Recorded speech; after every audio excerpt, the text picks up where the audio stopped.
20h30, donc je vous propose que nous commencions. Je m'appelle Tanguy Detière, j'ai l'honneur de présider la commission des stages de l'Université de Namur, les étudiants que vous accueillez en bac 3.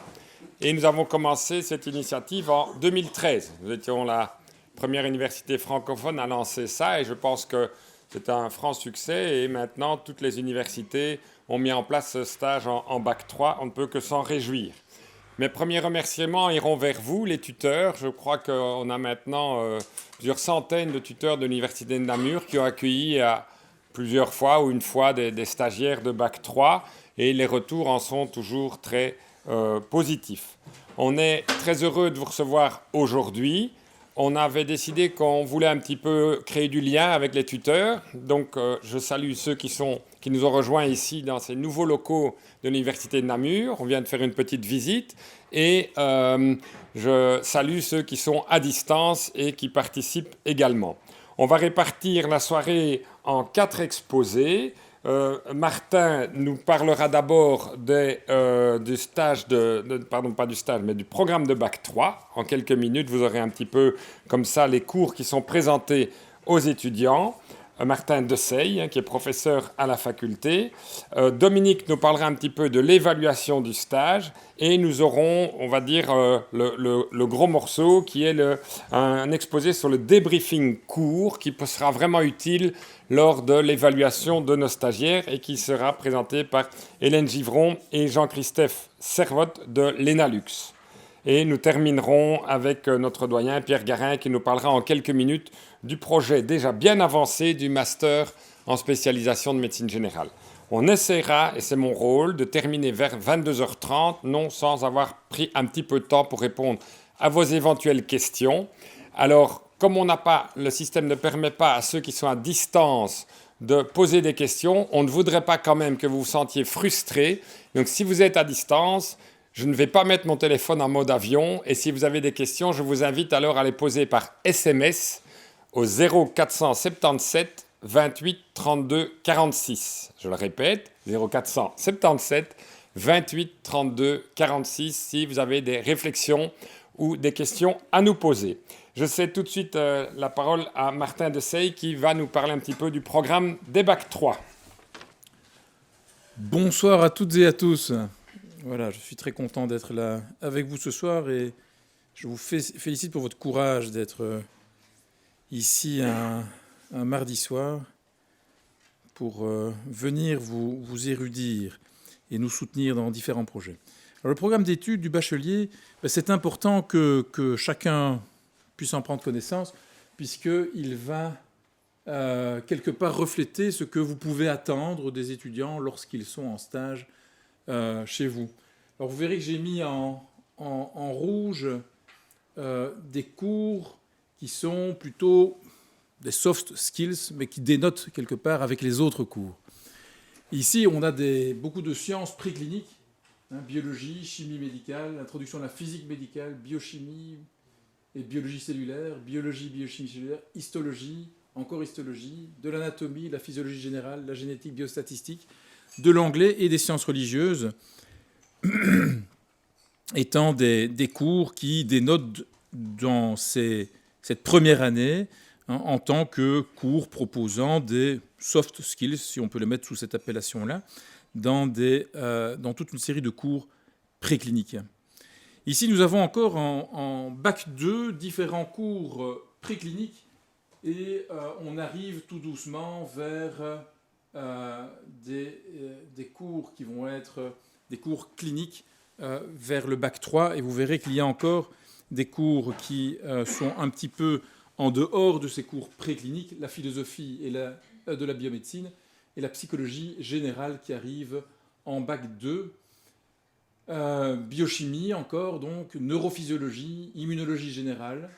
Ici, une proposition de scinder pour les années à venir la physiologie cardiovasculaire et l'apprentissage de l'électrocardiogramme, de la physiologie respiratoire, l'endocrinologie, la physiologie de la reproduction, l'anatomie du système nerveux central, l'anatomie pathologique, vous voyez, on arrive dans les sciences cliniques, la physiologie rénale et digestive, l'épidémiologie médicale et l'évidence-based médecine, l'anatomie générale encore, et puis une troisième fois, l'embryologie, pour arriver enfin, en troisième année, à plus dans la proportion de cours de clinique.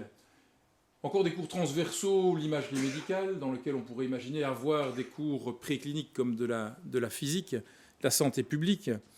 3 cours, alors le stage n'est pas exactement un cours, mais il est crédité comme si c'était un cours, vont dénoter de ces pratiques, enfin de ces cours cliniques, donc la psychologie médicale, le stage en lui-même, et puis la bioéthique médicale.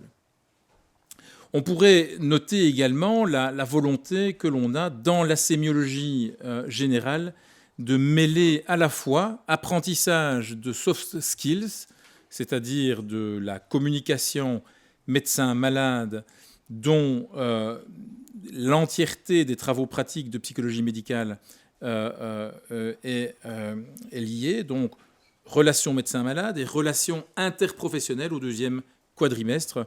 Et dans la sémiologie générale, il y aura progressivement l'inclusion de pratiques communicationnelles à des contenus pathologiques pour l'examen des patients. Vous verrez donc dans cette troisième année l'imagerie médicale, la santé publique, je l'ai déjà dit, l'immunopathologie, module de cardiologie, de pneumologie, l'anatomie topographique, la sémiologie générale, l'introduction à la pratique clinique, la pharmacologie générale et puis clinique, la biologie cellulaire du cancer, y compris les méthodes alternatives à l'expérimentation, la microbiologie médicale. Donc la proportion est passée de sciences précliniques à sciences cliniques en troisième année, donc de la première à la troisième année, avec un début de sciences cliniques en deuxième année et différents soft skills. Alors, c'est particulièrement important, puisqu'aujourd'hui, on va parler de soft skills, du débriefing. Et la part, finalement, est somme toute réduite dans le panorama. Et peut-on imaginer, pour les années futures, que le débriefing et l'apprentissage à l'apprentissage chez les stagiaires que vous voyez, les assistants que vous voyez, ne commencent pas lors d'une soirée de présentation d'un futur master de médecine, mais soit inclus dans les cours en tant que tel, dès le début. En tout cas, on peut l'imaginer. Votre intérêt est suffisamment manifeste par votre présence aujourd'hui soir, et donc n'hésitez pas, tout au long des exposés que vous verrez aujourd'hui, à réfléchir, à suggérer des choses à la commission de médecine générale si vous avez des propositions, des suggestions, des appréciations à faire. Voilà pour les 3 années qui sont brossées. Donc, merci beaucoup, Martin. J'en profite pour peut-être saluer notre commission. Voilà, vous vous êtes rendu compte que c'est une commission qui, à la fois, rassemble des académiques et des médecins généralistes. Je pense que c'est une particularité que nous avons et je vais me permettre ce soir, en votre présence, de les citer. Donc, on a bien évidemment Florine Oldenove, qui est notre secrétaire dévouée et motivée, qui remplit un travail énorme. Et puis, même si aujourd'hui je suis le gardien du temps, celui qui a vraiment organisé la soirée de ce soir et qui est très impliqué, c'est Dominique Henrion, que vous connaissez, je suppose. Je citerai aussi Henri Macquois, Jean Petit et Catherine Magnette, pour la part des médecins généralistes. Et nous avons comme académique Éric Marchand, Martin Dessay qui vient de prendre la parole et Pierre Garin, notre doyen. Et voilà, je souligne la bonne symbiose qui se fait entre les deux parties. Je cède maintenant la parole à Dominique qui va un petit peu expliquer comment évaluer le stage. Donc, tout d'abord, merci d'être là. Et donc, la réflexion de la commission des stages, c'était aussi de vous faire participer à l'évolution ou aux évolutions que ce stage en Bac 3 doit prendre. Alors, j'ai 3 petites parties très rapides, rassurez-vous, sur cette présentation. Alors, elle est interactive, donc vous pouvez prendre votre smartphone et aller sur wooklab.com ou scanner, mais alors c'est peut-être difficile pour ceux qui sont en présentiel, le QR code. Et donc, je vais vous laisser un petit temps pour aller donc sur wooklab.com et taper dans le code d'événement, donc grand C, grand B, grand Q, grand H, grand T, grand Q. Voilà. Alors, donc, rapidement, donc ce stage, je vais vous montrer les objectifs. Donc, je répète le code. Donc, quand vous allez sur WooClap, et ça va être important parce que plus tard, vous allez devoir inscrire votre numéro INAMI pour l'accréditation. Et donc, grand C, grand B, grand K, grand H, grand T, grand Q. Donc ces 3 parties, ce sont donc les objectifs que nous sommes fixés sur ce stage. Vous rappelez le déroulement du stage et alors surtout la manière dont on évalue ce stage et dont vous avez le ressenti de tout ça. Je laisse encore quelques secondes. Donc WooClap, CBK, HTQ. Alors première question, on va juste vous demander si vous avez déjà accueilli des stagiaires Bac 3. De Namur, sous-entendu, évidemment. C'est pour avoir une petite idée.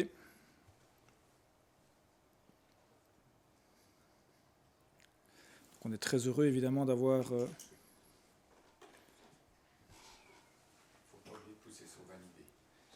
Voilà, il ne faut pas oublier de pousser sur valider. Alors, il y en a encore quelques-uns.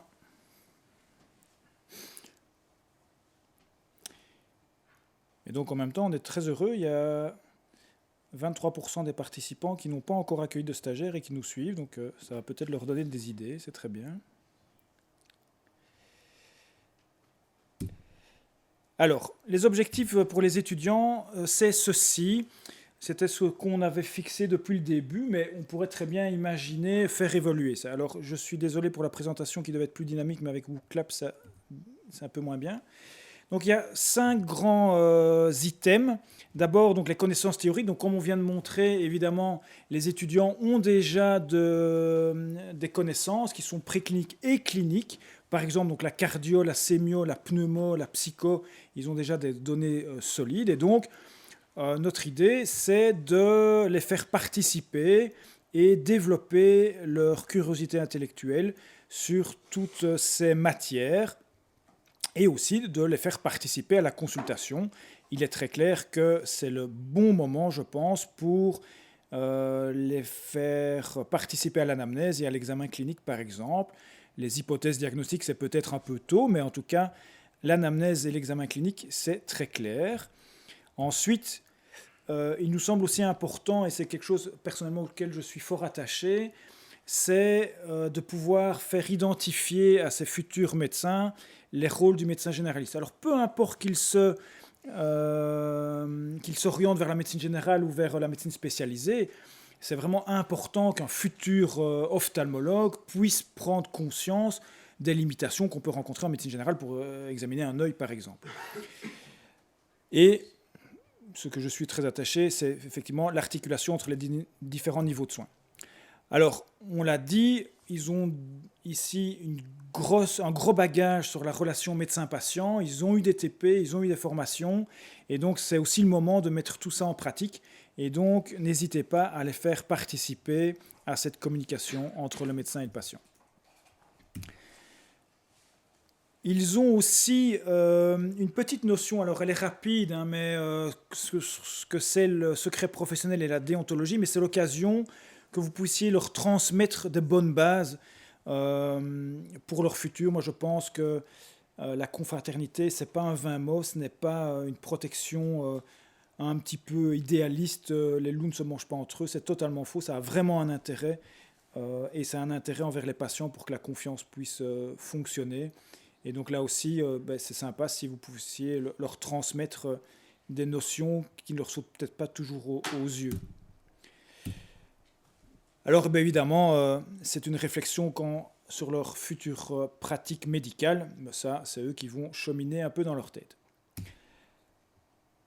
Alors, voilà, c'est 5 objectifs que nous sommes fixés et on voulait connaître votre avis. Est-ce que vous êtes plutôt d'accord avec ces objectifs ? Il y a une question après où on va vous demander des suggestions. Et donc, n'hésitez pas, hein, il y a tout à fait des choses qu'on peut envisager différemment. On est là pour faire progresser ce stage.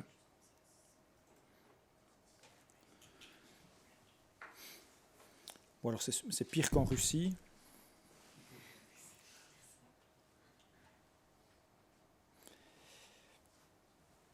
J'attends un petit peu, il y a encore pas mal de répondants. Mais on n'aura pas de grande surprise, effectivement.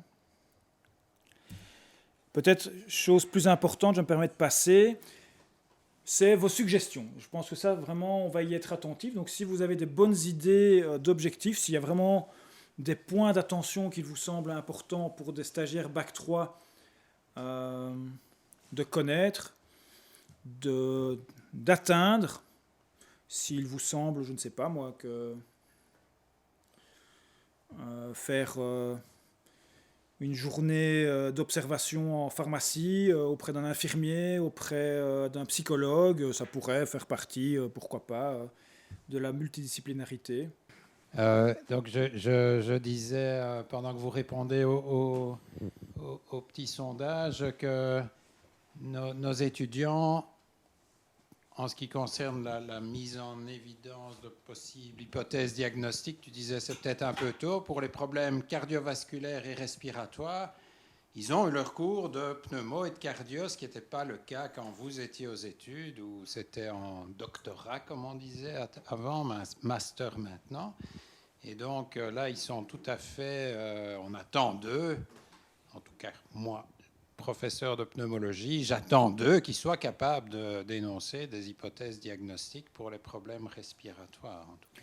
Oui, parce qu'ils n'auront plus de pneumo et de cardio. Tout à fait. Ils vont y être confrontés dans les grands examens transversaux en toute fin de formation master, ce qu'on appelle la semaine mammouth à l'UC Louvain, mais sinon, ils n'ont plus de cours de pneumo ou de pathologie cardiovasculaire en master. Alors voilà, donc il y a quelques suggestions intéressantes.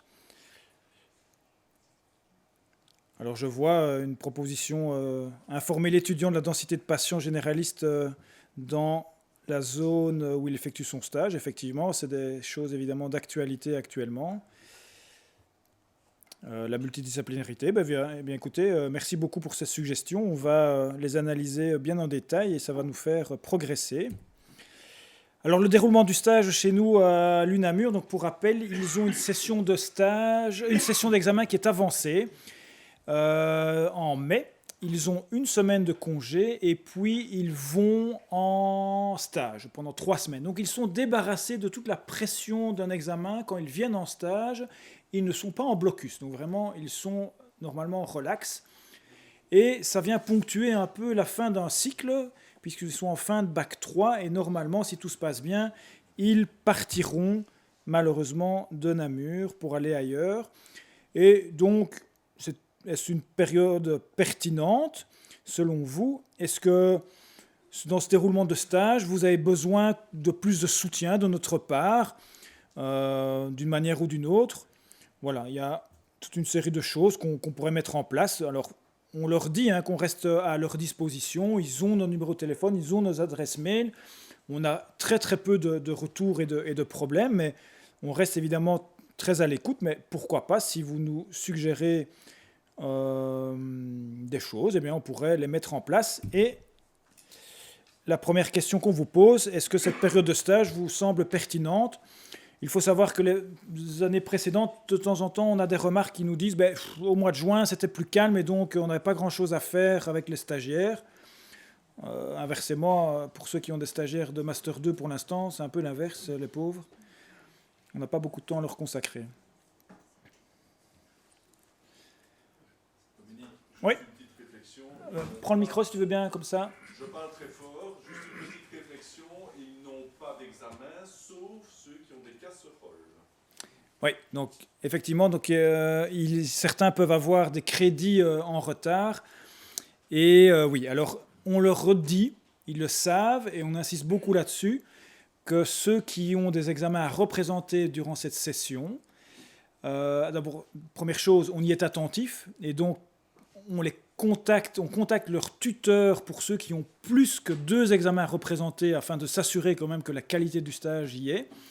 Et ils savent qu'ils doivent faire 120 heures de stage. Par la porte ou par la fenêtre, ils doivent faire ce volume d'heures, quitte à les récupérer les week-ends, faire une garde, que sais-je. Mais il faut quand même qu'il y ait un volume de travail. Mais effectivement. Alors, proposition de période de stage alternative éventuellement, mais il y a personne n'avait répondu, donc je vais passer. Et vous pouvez peut-être mettre dans cette question-là une réflexion que vous auriez sur ce stage. Voilà. Une formation que vous avez besoin, que sais-je. Janvier. Pendant leur congé, c'est bien. Avoir cette réflexion pour ceux qui veulent, s'il y a des passionnés. Donc, je voudrais juste attirer l'attention que ce n'est pas parce qu'on est tuteur qu'on ne doit plus rien faire pendant les autres semaines et qu'on va s'occuper d'eux pendant 3 semaines, mais ils ont toujours aussi la possibilité de venir et de vous reprendre contact avec vous et peut-être aussi continuer avec vous le temps d'une consultation, qu'elle soit organisée ou désorganisée. Donc moi, ici, c'est ce que je fais. Donc je n'ai pas peur de leur dire qu'ils peuvent toujours venir en consultation. Ils ne me dérangent pas. Ils sont là pour apprendre leur boulot. Et donc, voilà. Maintenant, s'il y a d'autres personnes qui sont du même avis, ben, voilà. C'est une petite bouée, entre guillemets, je leur donne. Donc ça leur permettra peut-être aussi d'apprendre à poser de meilleures questions, essayer de finir leur diagnostic et ne pas se perdre dans les dédales des diagnostics différentiels. Alors je pense qu'on a tous eu de temps en temps des stagiaires qui sollicitaient un stage hors formation académique. Et donc c'est toujours permis. Il y a juste une petite remarque, c'est que dans ces cas-là, il n'y a pas l'assurance de la faculté qui couvre, mais on pourrait très bien faire évoluer les choses. Merci pour les réflexions. Alors donc, dernière partie, la cotation, la grille d'évaluation. Donc nos étudiants ont donc une cote sur 20 points. Elle est fournie par 2 parties. La première, c'est une grille que vous remplissez. Je vais vous la montrer juste après.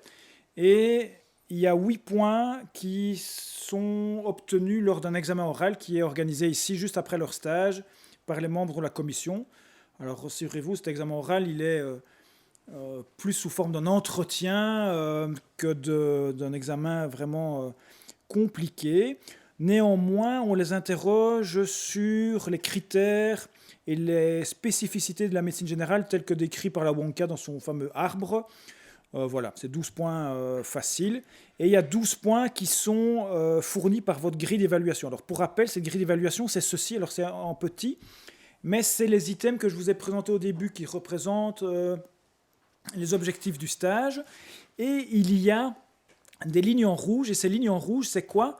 Ce sont des points négatifs. Donc, on a estimé que un étudiant qui aurait insuffisant, par exemple, à l'étudiant fait preuve de curiosité scientifique, il va avoir des points négatifs. On ne peut pas se permettre qu'un étudiant arrive en dilettante, ne respecte pas le secret médical, par exemple, ou vient sale, malodorant lors de son stage.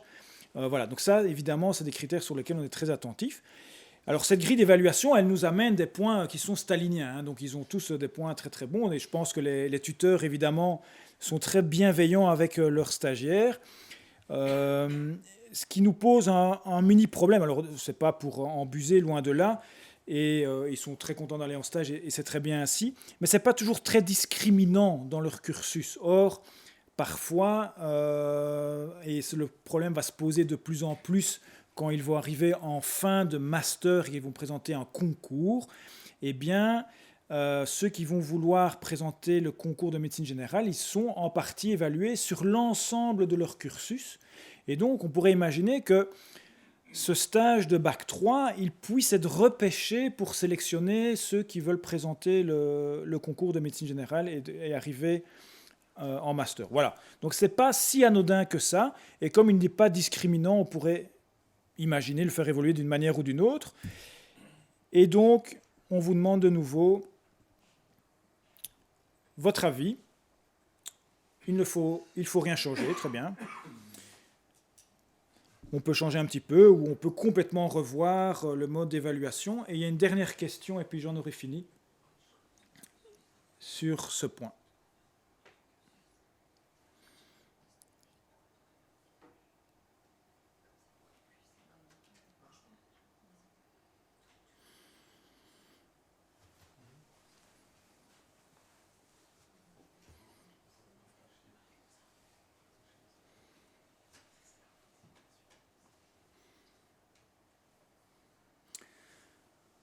Alors moi je suis très content, il y a donc 3 personnes qui ont dit qu'il fallait complètement tout changer.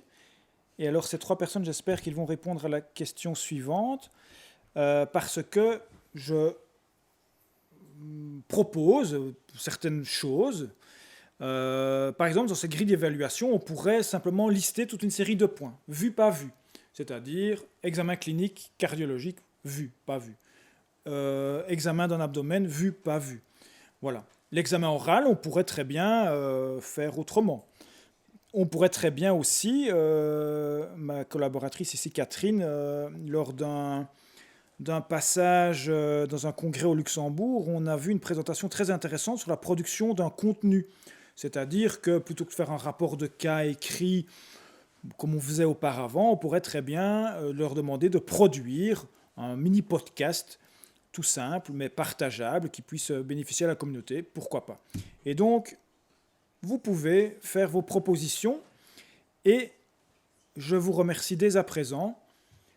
Et j'espère, donc on va exporter tout ça, on va cogiter et on va essayer de faire évoluer pour le bien de la formation des étudiants ce stage pour qu'il soit encore plus productif. Voilà, pendant que vous répondez, je laisse la réponse à Tanguy, mais je vois qu'il inscrit quelque chose.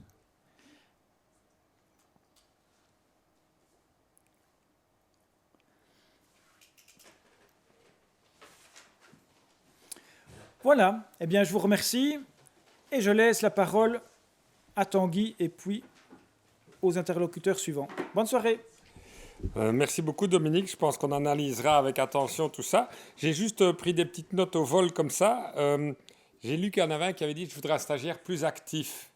Effectivement, ça je pense que voilà, ça m'a interpellé, mais je crois que ça doit vraiment être aussi interactif. Et donc je pense que c'est à nous à le mettre en situation, à l'inciter à prendre des initiatives et peut-être à l'aider. Mais c'est vrai que si, à contrario, vous voyez qu'il y a des problèmes de stage qui durent 3 semaines, on incite vraiment à la fois les stagiaires, mais vous aussi tuteurs, à nous sensibiliser dès qu'il y a un problème. Si dans les 2-3 premiers jours, vous voyez que ça ne va pas, il faut vraiment nous solliciter. On est 5 généralistes qui supervisons les stages et on peut intervenir, vous aider, vous épauler dans les problèmes que vous pourriez rencontrer. Heureusement, sur les 9 années, on a rencontré ça que très rarement, mais en fait, c'est quand même arrivé. Et donc, ce serait dommage de se rendre compte après 15 jours que ça ne va pas et il ne reste plus qu'une semaine de stage. Ce serait tout à fait dommage.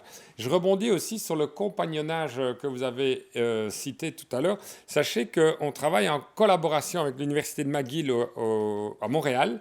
Caro Rodriguez est une de nos collègues enseignantes en médecine générale. On l'a reçue au sein de l'Université de Namur il n'y a pas si longtemps. Et justement, au Canada, ils font un compagnonnage là, au fil des années d'études.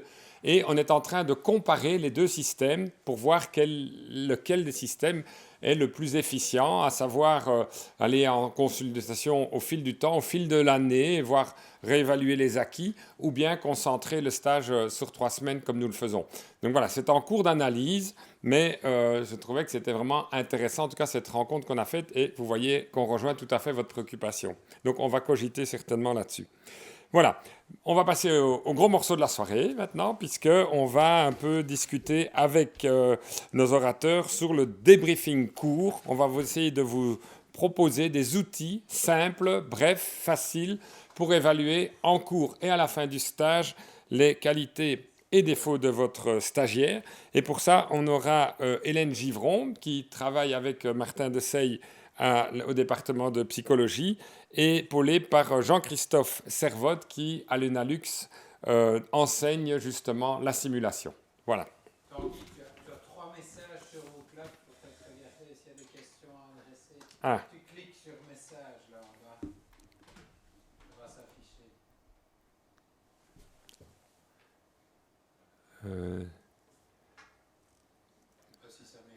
Je ne pense pas que ce soit vraiment des questions. Donc je rappelle, puisque ici l'exposé dure un peu plus longtemps, je rappelle que si vous avez des questions pendant un petit peu de temps à la fin de la soirée, 0477 28 32 46. Jusqu'aujourd'hui, il était privé, c'est fini. Voilà, bonjour à toutes et à tous. Je vais quand même brièvement réexpliquer un peu le contexte peut-être de notre intervention ici par rapport au débriefing. Je ne sais pas si c'est un terme qui est spécialement classique ou pas pour vous. Donc concrètement, donc, comme ça a été dit, je travaille avec Martin Dessay au département de psychologie et on s'intéresse à développer les compétences communicationnelles. On en a aussi parlé, Dominique Orion, de nos étudiants en médecine. Et pour la communication, on utilise beaucoup un moyen pédagogique qui est la simulation. Et la simulation, on dit parfois que c'est un prétexte au débriefing. Le moment le plus important, c'est finalement ce débriefing. Et quand on est venu me demander de parler de débriefing, j'ai pensé tout de suite à Jean-Christophe Servotte, à qui je vais laisser la parole, parce que finalement, c'est à Enalux que je m'étais formée à la simulation, et c'est l'expert de la thématique. Je n'allais pas ici réinventer la roue. Mais donc peut-être pour vous expliquer un peu, donc, il va parler clairement du débriefing. Il a mis en place un nouvel outil récemment avec des collaborateurs à Boston. C'est l'expert de la thématique. Et je vais intervenir moi à 2 moments spécifiques avec plus ma casquette de psychologue pour insister sur certains éléments auxquels il faut être particulièrement vigilant lors du débriefing. Tout ce qui est climat de bienveillance. Pour faire très simple, si vous voulez, le débriefing, il peut y avoir finalement deux cas de figure. Le débriefing qui se déroule bien, où il a beau être court, il est efficace, les apprenants ressortent avec des clés, on sent qu'on peut aller plus loin, qu'il y a vraiment un apprentissage. Et le débriefing qui peut être très compliqué, c'est malheureusement le débriefing où ça se passe mal et où finalement l'apprenant va parfois même avoir des effets délétères du débriefing, même être anxieux. On a eu une situation comme ça lors d'une simulation qui avait été très compliquée. C'était un acte procédural. Le débriefing avait été complexe et l'étudiante par la suite n'osait même plus, dans sa réelle pratique, je crois que c'était une intubation compliquée, n'osait même plus faire cet acte. Donc il y avait vraiment eu un effet très, très négatif. Et donc on va voir comment on peut faire au mieux pour que lors de vos stages, vous puissiez rapidement débriefer vos étudiants de manière efficace, mais avec des apprentissages. Je pense que c'est quelque chose que vous pourrez transposer dans votre pratique aussi avec éventuellement des assistants, voire dans des communications en équipe également. Voilà, je cède la parole à Jean-Christophe. Merci. Donc, bonjour à tous, je m'appelle Jean-Christophe Servotte. Je suis à la base infirmier avec une spécialisation en soins intensifs et urgences. Et puis, le chemin faisant, j'ai fait beaucoup plus tard un master en santé publique. Et c'est là que j'ai découvert la simulation et le débriefing clinique. Et je n'ai pas voulu arrêter, donc c'est comme ça que j'ai fait une thèse où j'ai évalué l'impact que la simulation pouvait avoir sur les apprentissages des étudiants infirmiers et médecins. Et donc c'est comme ça que j'ai travaillé avec des médecins, des étudiants en médecine de stagiaires, Bac 3, Master 1 et Master 2 à l'Université de Liège, où justement on travaillait avec eux sur l'anamnèse aux urgences. Donc voilà, on a fini le doctorat et normalement j'aurais dû partir en post-doctorat le 1er avril 2020 ou 2019, je ne sais plus, 13 jours après que toutes les frontières soient fermées à cause du Covid, où normalement je devais développer justement le débriefing clinique dans un service d'urgence, dans les services d'urgence de Boston. Et donc, malheureusement, je n'ai pas pu le faire. Et donc, on a fait un peu marche arrière et on a réfléchi. On s'est dit, le Covid arrive, on va être confronté à des choses auxquelles on n'a jamais été confronté. Et donc, on s'est dit, essayons de développer le débriefing clinique pendant le Covid.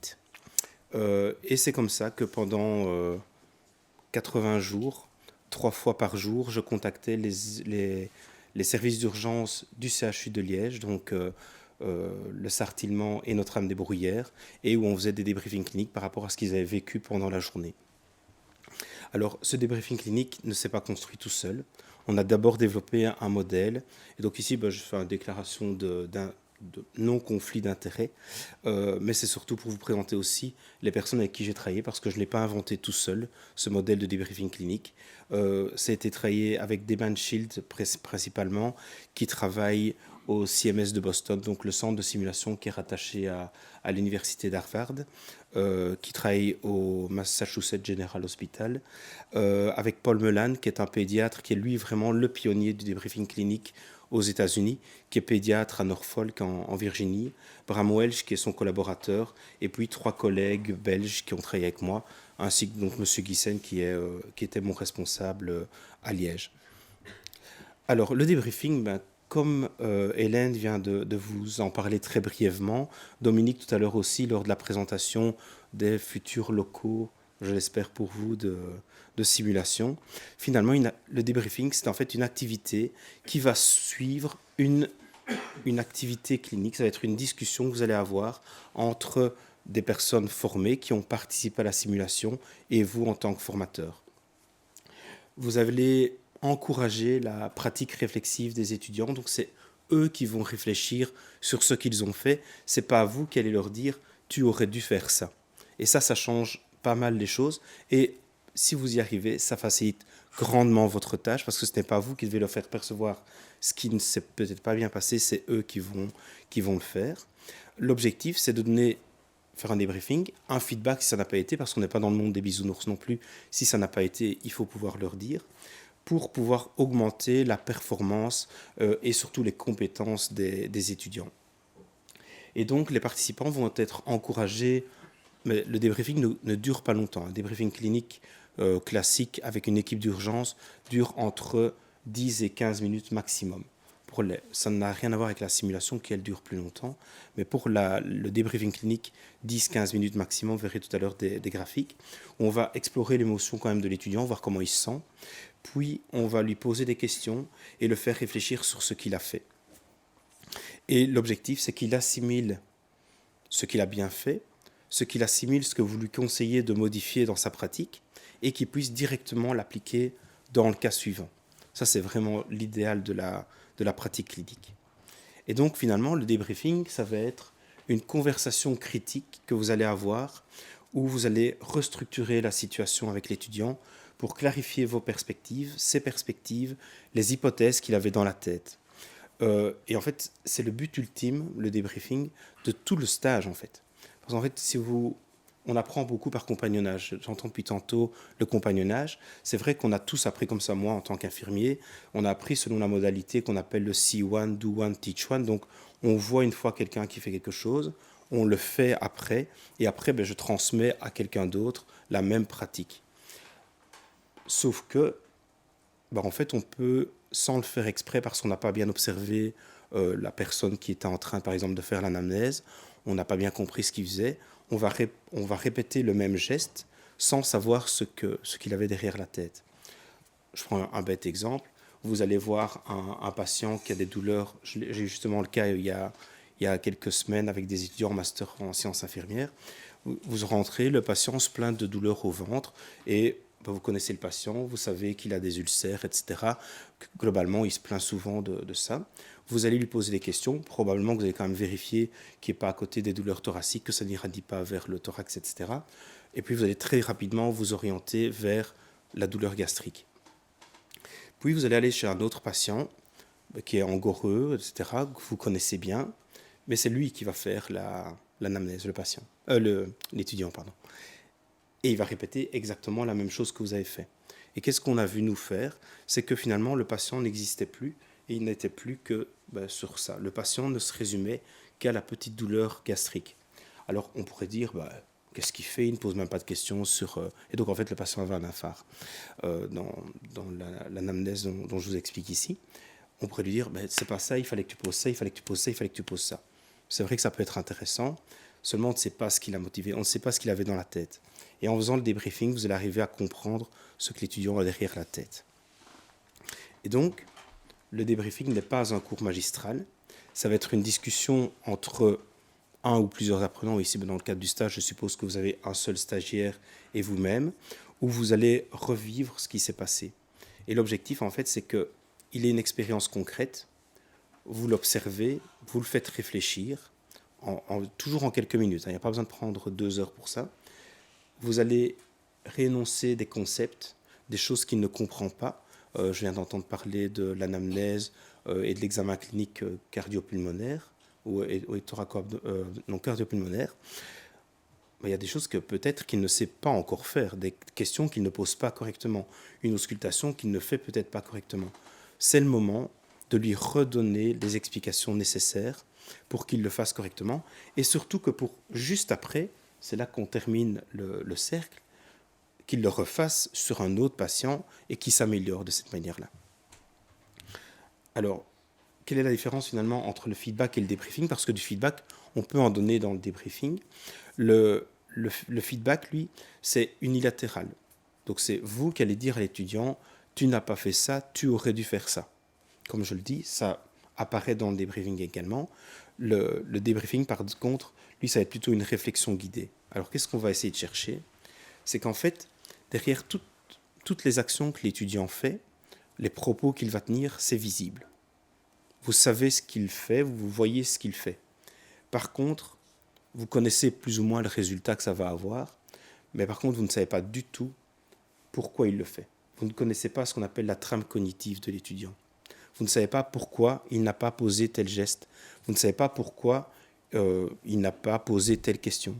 Et l'intérêt, c'est de comprendre pourquoi il ne l'a pas fait pour pouvoir le corriger. Et donc, vous allez observer finalement une différence de performance entre ce qu'il aurait dû faire et ce qu'il a fait réellement. Et c'est sur ça que vous allez le faire réagir. Et les trames cognitives, vous allez trouver, elles sont impressionnantes. On a parfois des étudiants qui se mettent comme ça devant un patient, je suppose que vous avez déjà vu aussi, et qui vont questionner un étudiant comme ça. Rien qu'en termes de communication, il ferme. Alors, on pourrait lui dire, la prochaine fois, il faut que tu sois plus ouvert, attention, fais attention, là. Je ne suis pas sûr que ça va beaucoup l'aider, parce qu'en fait, on ne sait pas pourquoi il l'a fait. Et donc, il sera intéressant de juste lui demander, mais tu as fait ça, j'ai vu que tu croisais les bras, je pense que ce n'est pas la bonne solution, parce que tu as une attitude qui est fermée. Qu'est-ce que tu en penses ou qu'est-ce que tu voulais faire?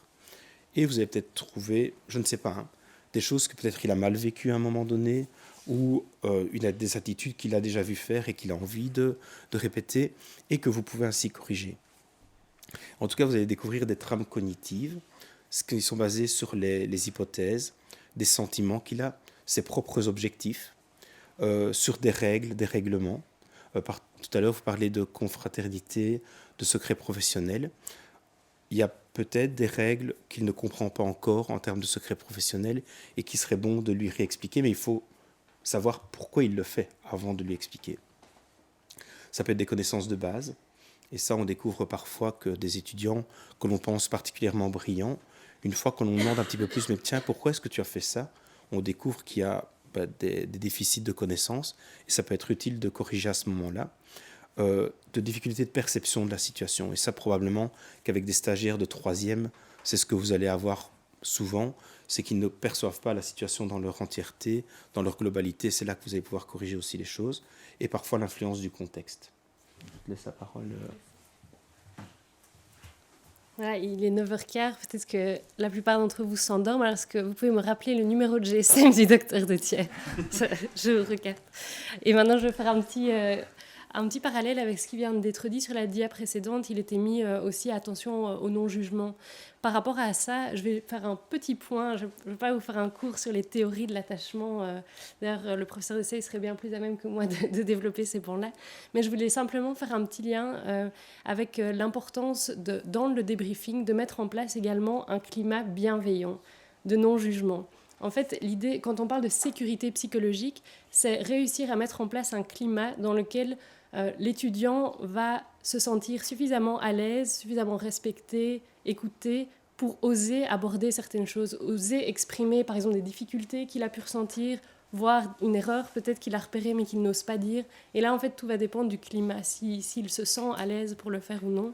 Et à l'inverse, ce qu'on observe, c'est que quand les participants sont très anxieux, participants de l'étude, mais donc on va dire ici les étudiants sont très anxieux, ils vont pas oser aborder certaines choses avec vous en tant que tuteur, ils ne vont pas être transparents. Et on va voir tout de suite un peu des petits trucs pour mettre en place ce climat de sécurité, de bienveillance qui est important. Alors, je vais essayer de rendre les choses dynamiques en vous parlant d'une petite étude qui était un peu amusante et qui, à mon avis, comme vous êtes des scientifiques, va peut-être plus vous parler que si je vous dis c'est important de ne pas être agressif ou de ne pas incendier l'étudiant. Bon, à mon avis, dans votre pratique ou même dans votre expérience, vous avez tous déjà été victimes soit un supérieur hiérarchique, soit un collègue ou autre qui est désagréable, qui est mal poli, Et on le sait tous, après ce genre de réflexion, on n'est pas bien et on ne se sent pas dans un état optimal pour travailler. Ça a un impact sur la performance. Donc ça, probablement, vous l'avez ressenti, mais des chercheurs ont pu vraiment permettre de prouver ce ressenti. Alors, comment ils ont procédé? C'est une étude en psychologie. Vous le savez peut-être, les psychologues taisent souvent un peu les réels motifs des études. Et donc, il y avait 2 groupes. Le premier groupe, il devait directement aller réaliser une tâche sur un ordinateur. Le deuxième groupe, il devait réaliser exactement la même tâche. Les deux groupes étaient égaux sur toutes les autres variables, mais on leur demandait, en fait, on leur indiquait un chemin erroné pour arriver jusqu'à l'ordinateur. Et sur ce chemin, il y avait un comparse de l'expérimentateur qui les incendiait. Donc, ils disaient, vous êtes un bon à rien, c'est pas possible, vous n'êtes même pas capable de trouver l'endroit. Donc, on crée une situation de stress. Et qu'est-ce qu'on observait dans seulement ce deuxième groupe ? 10 à 30% de la performance qui était réduite. Beaucoup moins de propension à venir en aide à autrui. Donc, sur les tâches informatiques, concrètement, il y avait moins d'empathie qui était exprimée et un stress qui était ressenti à au moins, plus de 20% par rapport à l'autre groupe. Ça, c'est dans le cadre vraiment d'une expérience sur ordinateur de quelques minutes où on croise une personne qui n'a aucune importance pour nous, qu'on ne va jamais revoir. Donc, imaginez dans la relation avec un tuteur, dans la relation même avec un travailleur ou autre, je pense que ces pourcentages seraient encore bien supérieurs. Donc ça, c'est très important d'en avoir conscience. Et je rajoute même cette note qui, je trouve, est vraiment interpellante. Les résultats sont exactement les mêmes qu'on soit soi-même directement les cibles de ces propos malveillants ou qu'on soit témoin. Donc pensez à une équipe pluridisciplinaire. Vous êtes témoin d'une victime de ces propos malveillants. Vous avez exactement les mêmes résultats. Baisse de performance, stress supérieur et moins d'empathie par rapport à la relation avec le patient, c'est pas négligeable. Donc c'est vraiment important d'être conscient de cela, ça a pu être vraiment prouvé. Je précise, quand je dis propos malveillants, il y a différentes façons de créer un cadre aussi sécurisant. Il n'y a pas besoin d'être désagréable avec quelqu'un pour qu'il y ait vraiment des effets. Par exemple, nier une personne, donc on la voit mais on ne lui dit pas bonjour, ou ça peut être tout aussi finalement agressif dans la perception. Nier l'existence d'autrui, ça peut faire le même effet. Donc voilà, il faut être particulièrement attentif à ne pas engendrer de stress inutile, hein, stress il y en aura toujours, mais de peur, anxiété, culpabilité, insécurité, mauvaise estime de soi chez les étudiants de manière générale, mais aussi au moment du débriefing. Et finalement, ça s'exprime par cette baisse de performance, notamment par des choses qui sont très logiques. Si vous imaginez au niveau de la performance, il faut imaginer qu'on a finalement un quota de ressources cognitives et attentionnelles qui est limité. Et donc, si vous venez de vous faire, vous avez une remarque comme ça désagréable qui vous remet en question, eh bien, il y a une partie de ces ressources attentionnelles qui va être prise dans toute une rumination. Vous allez repenser à ce qui vient d'être dit. Oh, j'aurais dû répondre ceci. Peut-être que c'est vrai. Peut-être que... Et vous doutez de vous-même. Toutes ces ressources, elles ne sont pas disponibles pour vous concentrer sur votre travail et pour être plus performant. Donc, on peut imaginer vraiment comment ce lien entre stress et performance a lieu. Et donc, très important, au moment du débriefing, d'être conscient de cela. On met en place un climat bienveillant, de non-jugement, a priori, vraiment... En fait, moi, je conclurai les choses comme ça, en miroir de votre relation avec le patient. Il faut vous comporter dans votre relation avec votre étudiant de la même manière. Et ça permet d'aller un pas plus loin. Ça veut dire aussi agir comme modèle de rôle. Parce que parfois, on dit, attention... à être non-jugeant avec les patients. Et puis, en fait, si soi-même, dans certaines interactions avec l'étudiant, on est un petit peu désagréable ou froid, on perd un peu toute crédibilité. C'est l'exemple classique des parents qui disent qu'il ne faut pas dire de gros mots, et puis dans la voiture, qui s'énervent et qui sortent des gros mots. On sait très bien que l'enfant, il va reproduire ce qu'il a vu, finalement. Donc, vous êtes un peu comme des parents pour vos étudiants. Ils vont vous imiter, que vous le vouliez ou non, et c'est plus ou moins inconscient, hein, tout ça, mais ils vont vous imiter. Donc, importance aussi d'être conscient de cet effet énorme qu'on a sur les étudiants. Et donc, ça va au-delà des gestes techniques, etc., mais aussi dans la façon d'être, de se comporter. On observe une baisse, malheureusement, des compétences communicationnelles et notamment empathiques au fur et à mesure des études en médecine. Il y a plusieurs facteurs qui expliquent ça, et il y a notamment les conditions de travail, le manque de temps, vraiment des problèmes au niveau organisationnel. Mais il y a aussi les modèles de rôle, donc des médecins plus expérimentés qui ont pris d'autres habitudes et qui vont être imités. Donc voilà, votre rôle à ce niveau-là est aussi quand même considérable. Je vais passer ces petits-là parce que ça va être un peu trop théorique. Alors, pourquoi faire un débriefing ? C'est tout simplement parce que quand un étudiant va faire une action, il peut la faire correctement au regard de ce que vous faites, de vous pensez, ou mal la faire. Mais il y a donc on pourrait dire, il a bien fait la chose, donc je ne lui en parle pas. Sauf qu'en fait, quand quelqu'un fait quelque chose de bien, on ne sait pas ce qu'il a derrière la tête. Et donc, dans son schéma de pensée, ça peut être incorrect. Alors, je vais vous donner un exemple, plus lié à ma pratique professionnelle, donc aux urgences. On a un étudiant une fois, un patient chute brutalement sa tension, choc hypovolémique. on le voit courir, hop, il prend la perf, hop, il la branche, il donne directement 500 ml de physio en flush. Excellent, c'est ce qu'on attend d'un étudiant SIAMI. On lui demande, tiens, dans les briefings, pourquoi est-ce que tu as fait ça? Parce que je l'ai toujours vu faire. Ah zut. Alors là, c'est embêtant. Parce qu'en fait, oui, la tension a chuté, mais il n'a rien regardé d'autre, quoi. Il n'a pas regardé les pulsations, etc. On le remet dans une seconde simulation, la tension chute, qu'est-ce qu'il fait? Il fonce sur le physio, hop, 500 millilitres, sauf que c'est un insuffisant cardiaque gauche, qui avait... Non, il n'est quand même pas mort, parce qu'en simulation, on ne fait pas mourir les gens, donc on ne fait pas mourir le mannequin, ça c'est un truc que Dominique vous expliquera l'année prochaine, peut-être. Mais par contre, le patient avait un bloc auriculo-ventriculaire du 3e degré. Donc, il pouvait le remplir tant qu'il voulait. S'il ne venait pas lui mettre un PS externe, on allait toujours courir derrière le patient pour sa tension. Mais si on était resté sur la première... Donc là, on va lui dire, mais qu'est-ce que tu as fait? C'est pas possible. Mais tout simplement parce qu'en fait, de nouveau, sur les règles qu'il a vues, j'ai toujours vu qu'on remplissait un patient qui chutait sa tension. S'il reste sur cette idée-là, en fait, et si on ne la corrige pas à un moment donné en disant il faut que tu fasses attention aux pulsations, etc., il va rester toujours avec cette fausse idée jusqu'au jour où il y aura un incident qui apparaîtra. Comme les étudiants, vous avez peut-être déjà eu des patients, certainement eu des patients qui avaient un canal carpien. Et donc, on a dans nos anamnèses notamment un patient qui se plaint de canal carpien. Sauf qu'en fait, c'est une histoire vraie qui était réellement arrivée dans un service d'urgence. Et donc, on a repris ce cas pour l'appliquer en simulation. Sauf qu'en fait, le patient était indépendant et ne disait pas qu'il avait le même symptôme de l'autre côté, qui n'était en fait pas du tout un canal carpien, mais c'était un Guillain-Barré débutant. Et la plupart des étudiants se focalisent uniquement sur la main symptomatique annoncée par le patient et ne regardent jamais la seconde main. Dans probablement 99%, 99,9% de votre pratique professionnelle, c'est un canal carpien. Sauf que dans le 0, quelque chose, ça va peut-être être un Guillain-Barré pour lequel le patient se plaint, etc. Si on ne regarde pas les deux côtés, si on ne compare pas les deux mains, tous les professionnels de l'urgence à qui on a fait le test, donc des médecins chefs de clinique, tous comparaient les deux mains. La plupart des étudiants en médecine ne comparaient pas les deux mains. Et donc, si on reste sur le bon diagnostic, oui, dans 99,9% des cas, ils trouveront toujours le bon diagnostic. Sauf que dans le 0,1, il y a l'erreur. Et donc, c'est autant leur expliquer dès le départ qu'il faut comparer les deux mains. Je vous le fais probablement, mais autant lui demander pourquoi il ne compare pas les deux mains pour que ça ancre vraiment dans sa pratique professionnelle. Alors, le débriefing clinique, on revient un peu sur de la théorie, ça va aussi peut-être vous intéresser, n'est pas issu de trucs où on s'est dit il faut qu'on fasse du débriefing clinique. En fait, ça vient de l'European Resuscitation Council et de l'American Heart Association qui ont, dès 2010, dit il faut qu'après chaque réanimation cardio-pulmonaire, un débriefing clinique soit fait dans les services d'urgence pour augmenter les performances. En 2015, on a changé un peu les termes. Il parle d'événements cliniques, d'épisodes de soins. Et là, le PHTLS notamment recommande aussi, donc le Pre-Hospital Trauma Life Support réclame de faire un débriefing clinique après chaque patient polytraumatisé pris aux urgences. Et à ce moment-là, en 2015, seulement 4 articles démontrent une certaine plus-value du débriefing clinique.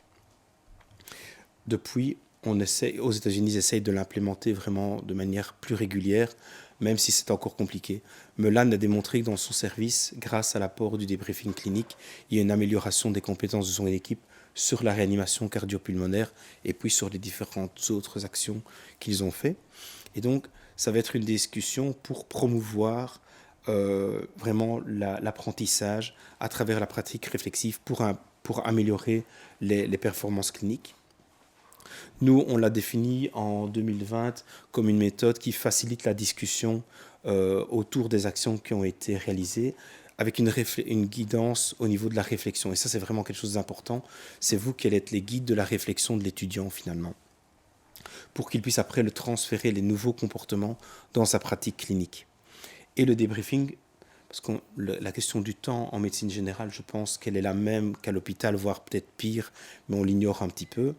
Le débriefing peut se faire dans les minutes qui suivent l'activité clinique, mais c'est aussi parfois plusieurs heures après.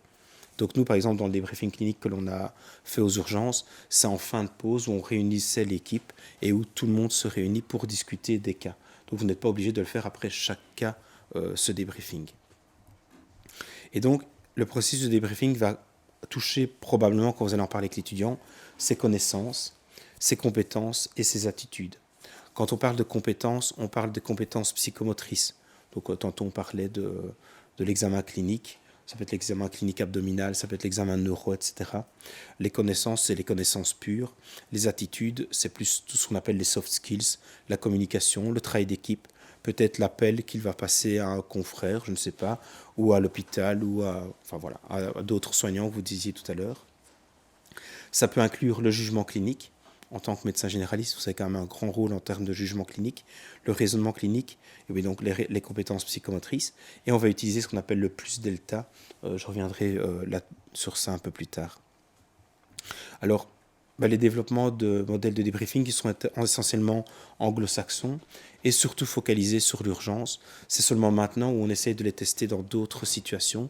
Notamment, nous, on est en train de le tester en psychiatrie pour l'instant dans une recherche avec des étudiants qui donnent des choses intéressantes, tant lors de l'accueil de crises psychotiques, par exemple, ou dans des cas plus aigus de bagarres ou autres, où après on reprend l'équipe et on essaye de comprendre pourquoi il y a eu de la violence à certains moments. Le premier qui est apparu, c'est le Discern, donc qui a été créé par Paul Melan, qui utilise le plus delta. Et donc le débriefing, il peut être utilisé avec des étudiants, mais aussi, vous avez probablement peut-être des assistants aussi de médecine générale. Vous pouvez aussi l'utiliser avec des assistants de médecine générale pour continuer à ce qu'ils développent leurs compétences.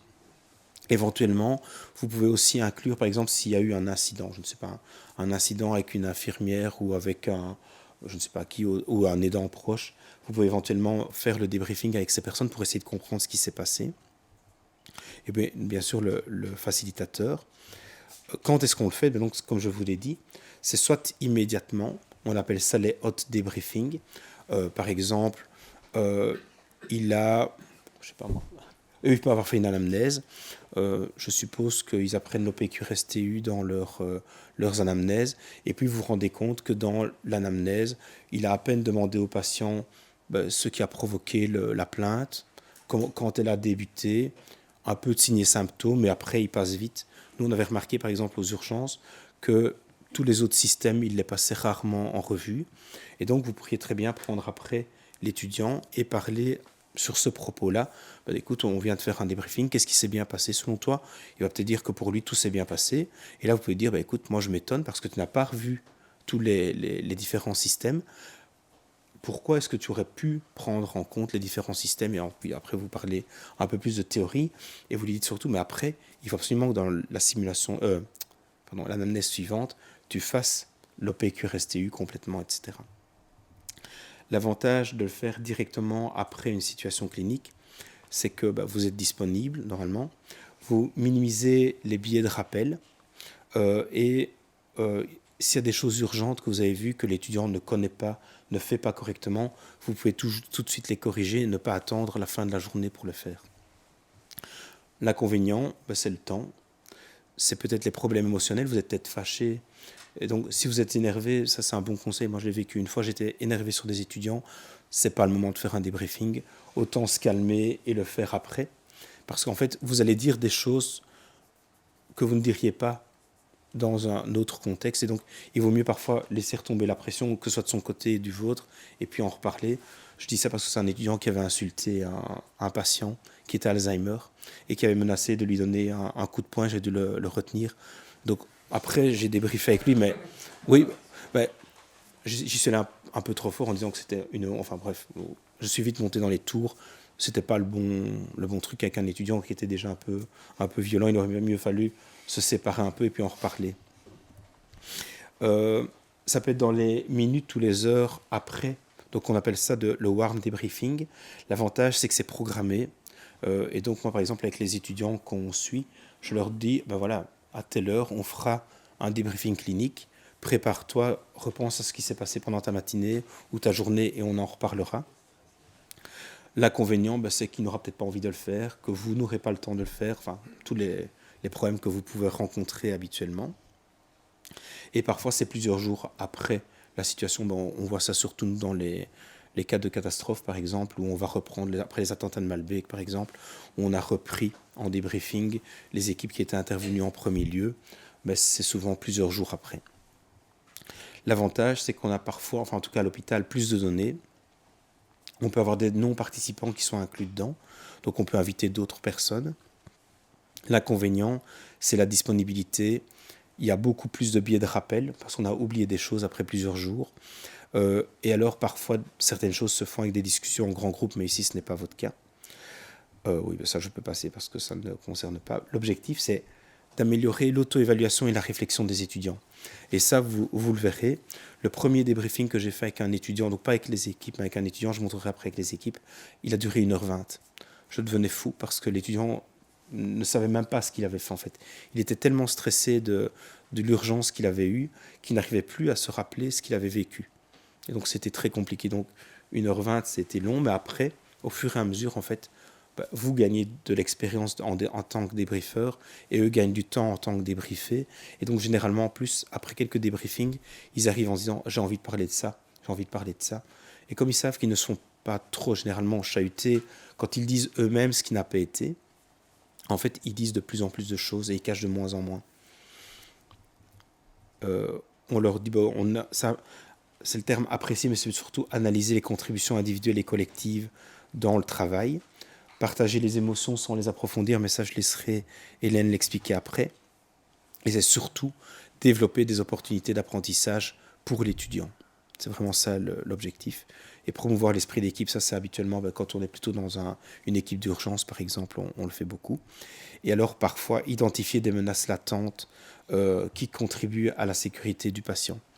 En médecine générale, je ne pense pas que vous mettiez vraiment en danger votre patient, mais peut-être que l'étudiant lui-même pourrait mettre en danger un patient s'il agissait de telle ou telle manière, et c'est votre rôle aussi de lui dire attention. Ici, je dis identifier les menaces latentes. Par exemple, je te laisse la parole juste après. On a fait un débriefing d'une équipe de soins intensifs où il y avait eu un incident. Une étudiante s'était trompée de dilution de noradrénaline. Et donc, on m'a appelé en urgence en disant c'est une honte, elle ne sait pas diluer, etc. Et en fait, c'était au tout début du Covid. Et en fait, ils avaient changé les dilutions. Si vous vous rappelez, on annonçait qu'on allait avoir des pénuries de noradrénaline. Et dans le service dans lequel l'étudiante était, ils ne prélevaient que 3 millilitres sur les 4 disponibles de noradrénaline dans la seringue pour faire leur dilution. Et puis du jour au lendemain, ils ont décidé de changer, de tout prendre. Donc la dilution changeait complètement. Par contre, les 2 étiquettes étaient restées dans les programmes informatiques. Et à l'étudiante, on lui a dit, tu pousses sur le bouton, l'étiquette sort, tu n'as plus qu'à regarder ce qu'il y a comme dilution, et puis c'est tout, tu prépares ta pompe. Elle a fait exactement ce qu'on lui a demandé. Elle a poussé sur le bouton, l'étiquette noradrénaline est sortie.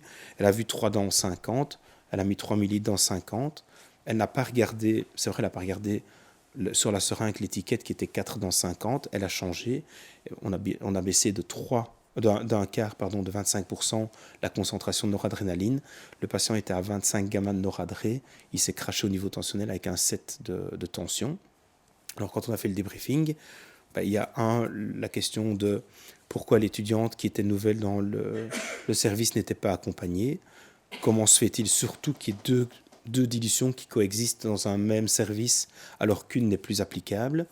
Donc, vous voyez, et donc là, par exemple, 10 minutes après, l'étiquette noradrénaline 3 dans 40, dans 50 était supprimée du programme informatique. Mais donc, ça sert à ça aussi, les débriefings. Ici, je pense que dans votre pratique, vous n'aurez pas ça, mais voilà, c'est un exemple. Oui, en fait, de façon générale, ce serait intéressant peut-être d'en parler après avec vous pour savoir ce que vous en pensez. Mais peut-être que ça vous frappe. On parle d'essayer de rendre plus à l'aise l'étudiant pour oser exprimer ses difficultés ou éventuellement énoncer une erreur ou autre. C'est totalement opposé à la culture habituelle dans le milieu médical. On a plutôt à avoir tendance à cacher ça, etc. Donc on vise vraiment un changement de culture. Ça peut être un peu interpellant et confrontant. Ce serait intéressant d'en parler après pour voir si ça vous paraît complètement loufoque ce qu'on est en train de dire ou si vous voyez comment dans la pratique ça peut avoir son intérêt. Sur la dia précédente, il était mis à aborder les émotions sans les approfondir. Qu'est-ce qu'on veut dire par là ? Je ne sais pas si c'est des choses qui vous arrivent parfois avec des étudiants qui viennent vous voir, qui viennent en stage. s'il peut y avoir parfois des émotions qui apparaissent, il peut y avoir des moments un peu compliqués, un peu difficiles à gérer. Ici, on l'a dit au tout début de la présentation, quand on commence le débriefing, souvent on demande comment vous vous sentez aux étudiants. On prend un peu la température, l'émotion qui est présente. C'est important de préciser ici pour vous qu'il peut y avoir 2 types d'émotions qui vont apparaître en débriefing. Les émotions qui sont induites par la situation même. Donc ici, je vais dire, il est encore mis simulation, mais pour prendre vraiment votre contexte de travail, il y a eu une situation clinique. La situation en elle-même peut engendrer des émotions. On va reprendre l'exemple peut-être du patient en colère, plutôt du patient Alzheimer qui a mis en colère l'infirmier. Il peut y avoir par contre d'autres émotions qui sont là chez la personne parce qu'on est des êtres humains, qu'on arrive au travail avec notre vie derrière nous, que parfois on est épuisé, on n'a pas voilà, toutes ces raisons-là. Les émotions que vous allez aborder en débriefing, ce sont les émotions induites par la situation clinique. On n'est pas là pour commencer à débriefer toute la vie de l'étudiant, bien entendu. Et là, comment est-ce que vous allez pouvoir utiliser l'émotion? Parce qu'on va vraiment voir l'émotion comme porteuse d'un message. L'idée, ça va être, donc vous demandez quelle est l'émotion, éventuellement l'étudiant dit « je suis en colère après cette situation ». Ok, on s'arrête là. Et on va ensuite passer à l'analyse de la situation. Donc qu'est-ce qui s'est passé? Qu'est-ce que le patient a dit qui a donc engendré cette colère? Donc on va utiliser l'émotion comme une aide à l'analyse vraiment de la situation clinique. Dans les théories des émotions, la colère, souvent, elle est décrite comme... le résultat soit d'un obstacle ou d'une personne qui vient être un obstacle à l'atteinte d'un but ou d'un rôle qui est valorisé. Et donc, s'il y a de la colère, il y a probablement une raison pour laquelle elle est là. Et on va du coup un peu orienter le débriefing éventuellement en disant, tiens, comment est-ce qu'on peut communiquer avec un patient qui est agressif? Comment est-ce qu'on peut gérer un patient compliqué? Donc vous voyez comment l'émotion peut être utilisée pour l'analyse, mais certainement pas pour commencer à modifier l'émotion de la personne, le traiter. On ne vous demande pas de devenir des psychologues ou des psychiatres et d'aller changer l'émotion de l'étudiant. Ce n'est pas le but, c'est vraiment en quoi elle peut être utile pour orienter le débriefing. Ok, il y a une colère qui était là par rapport à cette réflexion du patient qui était lui-même difficile à gérer. Comment est-ce qu'on peut aller plus loin si cette situation venait à se reproduire? C'est ça le but. Par rapport à l'émotion, c'est juste ça. Et si vous voyez qu'il y a vraiment un débordement, là c'était peut-être le cas, quelque chose de massif qui a lieu, il y a peut-être en effet une nécessité de référer, mais ce n'est pas le moment pour le faire à ce moment-là. On peut prendre alors l'étudiant en aparté et dire, voilà, si c'est une problématique qui est compliquée pour toi ou autre, est-ce que tu sais vers qui te tourner en cas de besoin? Ok, et on voit si ça prend ou pas. On ne va pas imposer quoi que ce soit à l'étudiant. Ce qui peut vous mettre la puce à l'oreille, c'est soit une émotion qui serait présente vraiment dans une intensité particulièrement élevée, ou une émotion qui semble revenir à plusieurs moments, ou qui est là de longue durée, ou encore l'étudiant qui exprime dans le débriefing qu'il est en détresse et qu'il n'est pas bien avec ça. Alors là, vous savez que vous pouvez référer. Et pour clôturer sur ce point-là, il y a Colby et d'autres auteurs qui ont vraiment schématisé ça de manière très claire. Vous voyez qu'il y a 2 colonnes. Il y a le débriefing pour apprendre, c'est là que vous êtes, et il y a le débriefing pour traiter. Par exemple, des situations extrêmes comme des attentats, il peut vraiment y avoir un stress post-traumatique chez les soignants. Là, il existe des débriefings pour traiter l'émotion vraiment spécifiquement. Là, ce sont des psychiatres, des psychologues, etc., qui vont prendre l'équipe et qui vont vraiment débriefer sur l'émotion, qu'est-ce qui s'est passé pour diminuer cette intensité émotionnelle. Donc, ce n'est pas le but. On est dans la colonne 1. L'émotion, elle peut arriver. On peut voir comment, éventuellement, elle peut être une aide à l'analyse, mais on s'arrête là. On réfère si besoin. L'objectif, c'est l'apprentissage et voir ce qu'on peut en tirer pour aller plus loin si la situation se reproduit. Voilà. J'en ai fini pour... Alors, que peut-on débriefer finalement? Ça peut être des situations urgentes. Ici, c'est une situation des urgences, mais on pourrait prendre aussi un patient qui est en détresse respiratoire et que vous avez dû prendre en charge avec l'étudiant et vous avez envie de le débriefer après. Ça peut être aussi, je pensais, avec les émotions des patients en soins palliatifs. Ça va générer des émotions chez l'étudiant probablement importantes ou des questions qui se posent par rapport à la manière de traiter le patient en termes d'hydratation, d'antidouleur, etc. Ça peut être vraiment intéressant d'en parler. Mais comme je disais tout à l'heure, plutôt les menaces en termes de sécurité patient, tout ce qui est réflexion et toutes les situations post-événement en équipe qui peuvent être vraiment intéressantes. Alors comment? En fait, on a 2 outils. Le Discover Phase et le Discern Student. Le Discover Phase est lui plutôt utilisé pour des étudiants qui ont déjà une certaine expérience. Et donc ça, il faudra voir aussi, en fonction de vous, ce que vous préférez utiliser. Ou alors le Discern Student, que nous, on utilise plutôt avec des étudiants de première, deuxième année au niveau infirmier, qui ont moins d'expérience. Et en fait, le Discern Student par rapport au Discover Phase, c'est que le Discern Student, on va passer par une phase écrite de l'étudiant. L'étudiant va d'abord devoir écrire ce qu'il a fait avant de parler avec vous. Parce qu'en fait, sinon, ça prend trop de temps. Ça, on va en rediscuter après. Et puis, ce sera à vous de décider aussi si vous voulez utiliser un de ces modèles-là ou pas. Et si l'utilisation, par exemple, du Discern Student peut être utile. Alors, le Discover Phase, donc, vous voyez, il a 3 parties. Il y a une première partie qui est plutôt, pour vous, sera peu intéressant parce que c'était surtout pour nous savoir combien de médecins étaient présents, combien d'infirmiers, s'il y avait des kinés, etc. Ensuite, on a vraiment une structure de débriefing qu'on a créée, qui existe. Et donc, en fait, la personne va suivre, le débriefeur, donc va suivre tip-top la structure de langage que l'on propose. Et enfin, il y en a à droite ce qu'on appelle les notes de débriefing, les rapports de débriefing, qui pour un étudiant sont plutôt qu'est-ce que je dois mettre en place pour la prochaine fois. Je pense par exemple à des étudiants SIAMU que je suivais, et un de ces étudiants faisait très bien certaines anamnèses. Par contre, les anamnèses en termes de douleur abdominale, c'était une catastrophe. Et donc, on lui a demandé de faire un travail, c'est-à-dire de faire un algorithme de tout ce qui était douleur abdominale, des questions qu'il devait poser, etc., pour s'améliorer. Et il devait l'amener 2 ou 3 jours plus tard pour s'améliorer. C'est dans ce cadre-là que lui allait le mettre. Et en fait, on va reprendre la structure du milieu. Donc, le premier, c'est on remercie l'étudiant d'être présent. On lui dit ce qu'on va faire, que l'objectif est d'améliorer les choses. Donc ça dure quelques secondes, c'est une dizaine de secondes. On lui demande ensuite de ce dont il aimerait bien discuter. Ça, c'est la première phase. En fait, donc il va décrire très brièvement la situation. On va lui demander comment il se sent au niveau émotionnel, donc ce qu'on vient de discuter avec Hélène. Et puis alors va arriver la discussion proprement dite. D'abord, qu'est-ce que tu as fait dans la situation que tu estimes avoir bien fait et pourquoi? Et alors, surtout, je pense, avec des étudiants de Bac 3, surtout si vous leur laissez la possibilité de faire des anamnèses ou un examen clinique, vous allez découvrir qu'eux estiment avoir fait des choses qui sont bonnes, alors que vous, en fait, vous estimez qu'ils l'ont mal fait. Et donc là, c'est pas grave. Il va juste falloir leur poser des questions pour qu'ils comprennent qu'en fait, ce n'était pas si bien fait que ça. Alors, c'est pas très, très compliqué. Ils vont peut-être vous dire, moi, je trouve que mon anamnèse était très bien faite. Ah oui, elle était bien faite.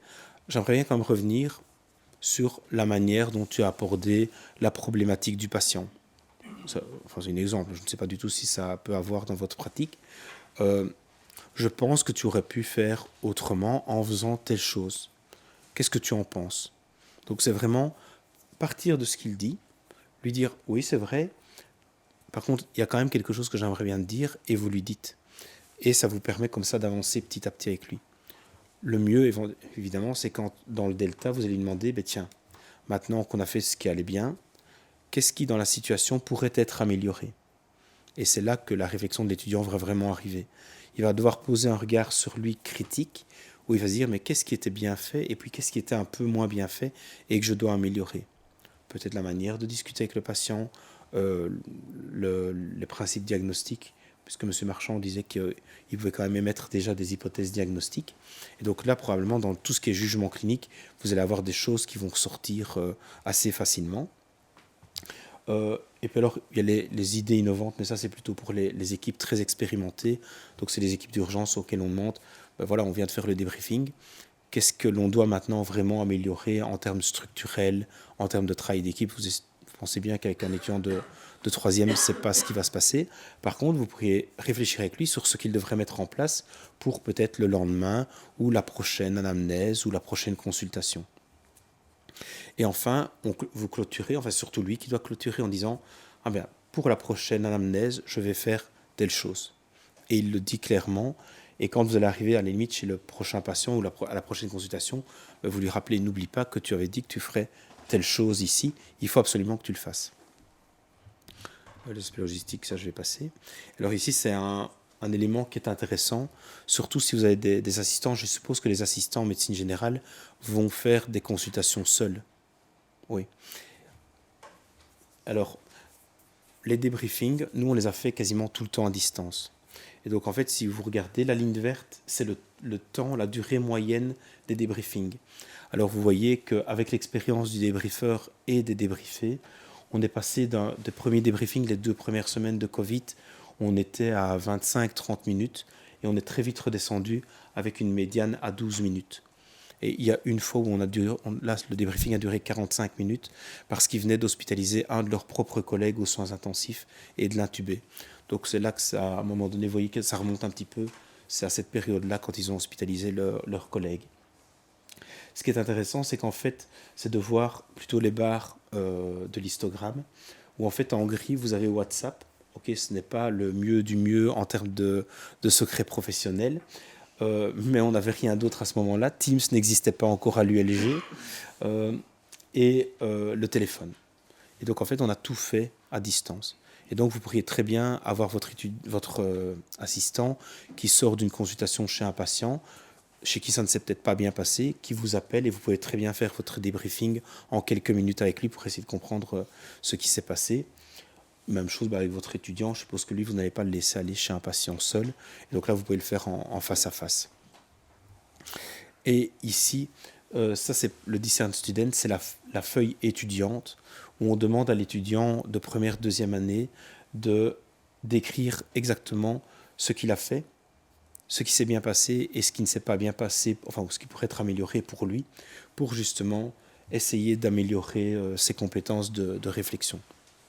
Maintenant, savoir si ça vous intéresse, je peux envoyer à Hélène ou à Dominique les modèles de débriefing avec toutes les explications.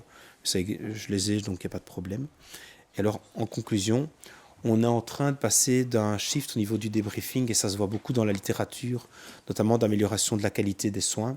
On passe d'un shift des débriefings de simulation que l'on fait depuis maintenant le début des années 2000 à un shift sur le débriefing clinique.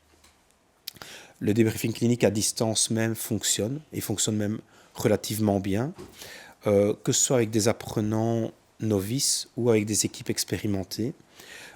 Et ça me permet de minimiser les risques, notamment d'exposition, quand c'était le Covid en tout cas, tout en augmentant le nombre de feedbacks. Nous, on a ce problème qu'on ne fait pas vraiment du compagnonnage en tant qu'infirmier, puisque l'enseignant va 8 heures en stage avec l'étudiant sur les 160 ou 200 heures qu'il a de stage. Et la littérature a démontré qu'un étudiant n'était supervisé par un infirmier que 11% du temps de stage. Donc vous imaginez, la plupart du temps, il reste seul en fait.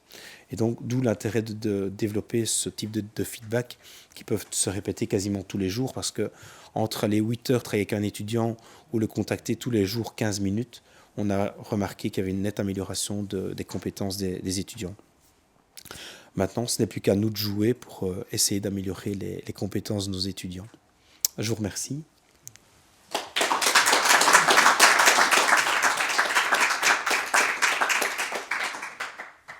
Mais écoutez, je vous invite à rester tous les deux près du micro. Vous ne me verrez plus, ceux qui sont à distance, mais vous m'entendez, je présume. Voilà. En tout cas, c'est peut-être la première fois que je vais remercier le Covid, parce que vous imaginez, si on n'avait pas eu le Covid, il serait à Boston et on n'aurait pas eu cette conférence ici ce soir. Donc, voilà. Quant à Hélène, c'est un peu notre marraine, hein, puisqu'elle nous accompagne depuis le début. Elle a présenté sa thèse l'année dernière et on a de la chance vraiment de l'avoir avec nous. Elle participe activement à la commission et donc vous serez certainement appelés à la recroiser, à la revoir. Voilà. Je propose peut-être dans la foulée de ces brillants exposés, qu'on passe un petit peu de temps maintenant pour les questions. Voilà, nous on enseigne au maître de stage la minute du superviseur, ce qui est un petit peu la même chose. Est-ce que vous voyez des similitudes par rapport au débriefing qui m'a l'air d'être... Donc c'est une étape de débriefing en plusieurs étapes. J'ai l'impression que l'expérience que vous avez en débriefing, ça me fait baver, quoi, hein. Je trouve ça vraiment génial, et probablement que offrir ça aux étudiants, c'est un ça potentialise de manière très importante leurs apprentissages. Donc c'est génial. J'ai envie de dire, dans un monde idéal, on devrait pouvoir faire ça. On sait que les Canadiens, ils ont des superviseurs qui ne font que ça avec des vitres teintées. Donc ici au CMG, donc à l'UC Louvain, on a une pratique universitaire de médecine générale là-bas, enfin du moins ce qui va devenir une PUMG. On a un local avec une vitre sans teint, et la vitre sans teint est là. Voilà, mais ça n'a pas encore été, on n'a pas encore réussi à mettre ça en œuvre, mais c'est génial, quoi. Hein. La supervision directe, le feedback à chaud, etc. Maintenant, pour répondre à votre question, on a le même problème, hein, c'est que nul n'est prophète en son pays. Donc, j'ai développé le débriefing clinique à l'ENALUX. Et il y a quasiment qu'à l'ENALUX, on ne l'utilise pas réellement par rapport aux autres hautes écoles. Donc, vous voyez, c'est assez étonnant puisque les autres hautes écoles l'ont vraiment utilisé. Par contre, ce qu'on essaye de faire, c'est de comprendre pourquoi c'est peu utilisé. En fait, la direction a demandé, il faut que vous utilisez des briefings cliniques. En fait, ça ne marche pas. Et donc, je pense que ce qui ne marche pas, c'est l'obligation, c'est le caractère d'imposition. Alors qu'en fait, si on disait, quand il y a besoin, faites-le, je pense que déjà, ça change les choses. Et je dirais que déjà, si vous arriviez à ne le faire que 1 ou 2 fois, peut-être par semaine ou 3 fois par semaine avec l'étudiant, de le prendre un quart d'heure avant peut-être le début des consultations du soir. Je ne sais pas, moi, vous revenez peut-être, je sais pas, dans votre cabinet vers 3h30, 4h, les consultations commencent à 5, le temps de souffler un peu, vous prenez un peu de temps pour discuter avec lui de ce qui s'est passé sur l'après-midi. Ce serait déjà pas mal pour commencer, parce qu'en fait, d'habitude, ils n'ont rien. Donc en fait, ils n'ont rien. Si, ils vous ont vous, je pense que c'est déjà beaucoup, mais en termes de feedback, généralement, ils ont très peu de choses. Ou alors, profiter d'événements où vous voyez que là, l'étudiant voit que ça ne va pas ce qu'il a fait. Là, c'est le meilleur moment pour en profiter, au tout début en tout cas. J'ai 2 questions. La première, c'était est-ce que cette trame de débriefing pourrait aussi s'appliquer à l'évaluation du stage tout entier, puisqu'on a 3 semaines de stage avec l'étudiant. Après, je vois que c'est très focalisé sur des événements en particulier, mais finalement, je me dis que ça pourrait aussi être tout à fait sur l'évaluation globale du stage. Ça, c'était ma première question. Et ma deuxième question, elle touchait plutôt à est-ce qu'il y a des limites au débriefing clinique par rapport au fait que le débriefeur, entre guillemets, soit partie intégrante de l'équipe ou en tout cas de l'histoire de l'événement lui-même, surtout dans des situations peut-être effectivement stressantes ou très émotionnelles. Et donc, est-ce que c'est pas mieux à certains moments ou pour certaines situations d'avoir un débriefeur extérieur ? En fait, on a remarqué au départ, notamment les étudiants aux soins intensifs, je le faisais tous les jours. Et puis, je me suis demandé, tiens, parce que ça tournait en rond en fait. Je me suis dit, est-ce que je ne le ferais peut-être plutôt 2 fois semaine, mais vraiment que ce soit... Et en fait, je me suis rendu compte qu'ils préféraient que ce soit un peu plus éloigné. Mais comme ça leur permet en fait de réfléchir sur une période de quelques jours. Et il y a vraiment matière à discuter à ce moment-là avec eux en fait. Donc probablement que oui. Et en tout cas, moi personnellement, quand je vais faire les évaluations de fin de stage aux soins ou aux urgences, j'utilise le modèle de débriefing. Mais là, ils savent que c'est sommatif. Donc, alors, il ne faut pas se leurrer. On a fait une étude avec les étudiants sur les débriefings cliniques. 70% des étudiants sont très satisfaits des débriefings. Ils trouvent que c'est très utile, mais 70% cachent quand même des choses. Et donc, ils le déclarent, enfin, anonymement, ils déclarent qu'il y a des choses qu'ils ont cachées. Voilà, on s'en doute. Mais de toute façon, au moins, il y a des choses qu'on a déjà découvertes et qui leur permettent d'apprendre. Donc, voilà. Et alors, pour la question... C'était est-ce qu'à certains moments ou pour certaines situations, c'est pas mieux que le débriefeur soit extérieur à la situation ? Comme on a un peu discuté quand on a fait la formation de formateur en SIMU, le fait d'être vraiment impliqué dans la situation peut faire qu'on a, comme j'expliquais tantôt, j'étais en colère aussi, peut faire qu'en fait on n'arrive pas à faire ce débriefing. Et notamment il y a Aragia et ses collègues qui sont espagnols, qui ont démontré que réaliser un débriefing clinique à chaud, quand il y a des problèmes de communication dans l'équipe et que ce soit quelqu'un de l'équipe qui le fasse, le débriefing n'amenait rien de bon. Il n'était pas utile en fait, parce que les vrais problèmes n'étaient pas à discuter. Et donc de fait, là à ce moment-là, il recommande, surtout quand il y a eu des problèmes de communication dans l'équipe, de faire appel à un débriefeur extérieur. C'est ce qu'ils font notamment au CHU de Liège. Ils ont continué à ce que ce soit quelqu'un extérieur qui vienne débriefer l'équipe. Mais là, c'est sur les polytraumas, etc. Et donc, souvent, il y a quand même pas mal de problèmes de collaboration et de communication. Je ne sais pas si j'ai répondu à ta question. Juste, c'est peut-être une réflexion à chaud aussi, de me dire que la commission des stages et l'ensemble des tuteurs pourraient aussi avoir des personnes de référence extérieures qui puissent débriefer des situations qui sont vécues en stage, ou en tout cas qu'il y en ait certains qui puissent se proposer à certains moments sur appel du tuteur ou du stagiaire de manière extérieure pour intervenir. Juste pour continuer 2 minutes, le temps que le micro passe, régulièrement des enseignants, notamment qui sont soins intensifs aux urgences, me contactent en me demandant de faire le débriefing avec eux parce qu'ils ne sont pas capables de gérer la situation au niveau eux-mêmes émotionnel, parce qu'ils sont énervés et ça ne va pas. Et donc, ils préfèrent que je sois présent pour le débriefing. Oui. Oui. Et je rajouterais l'enjeu ici, c'est qu'on ne dit pas toujours la même chose à quelqu'un qui va nous évaluer qu'à quelqu'un d'extérieur. Je disais, il faut que ce soit dans le non-jugement, qu'il n'y ait pas de répercussions personnelles, pas de sanctions, mais là, l'enjeu est un peu croisé. Donc, je pense qu'en effet, dans certaines situations, on osera plus dire certaines choses à d'autres, et on pourra plus aussi permettre la confidentialité, que ça reste entre nous, que c'est peut-être plus compliqué pour un tuteur qui doit après rendre des comptes aussi.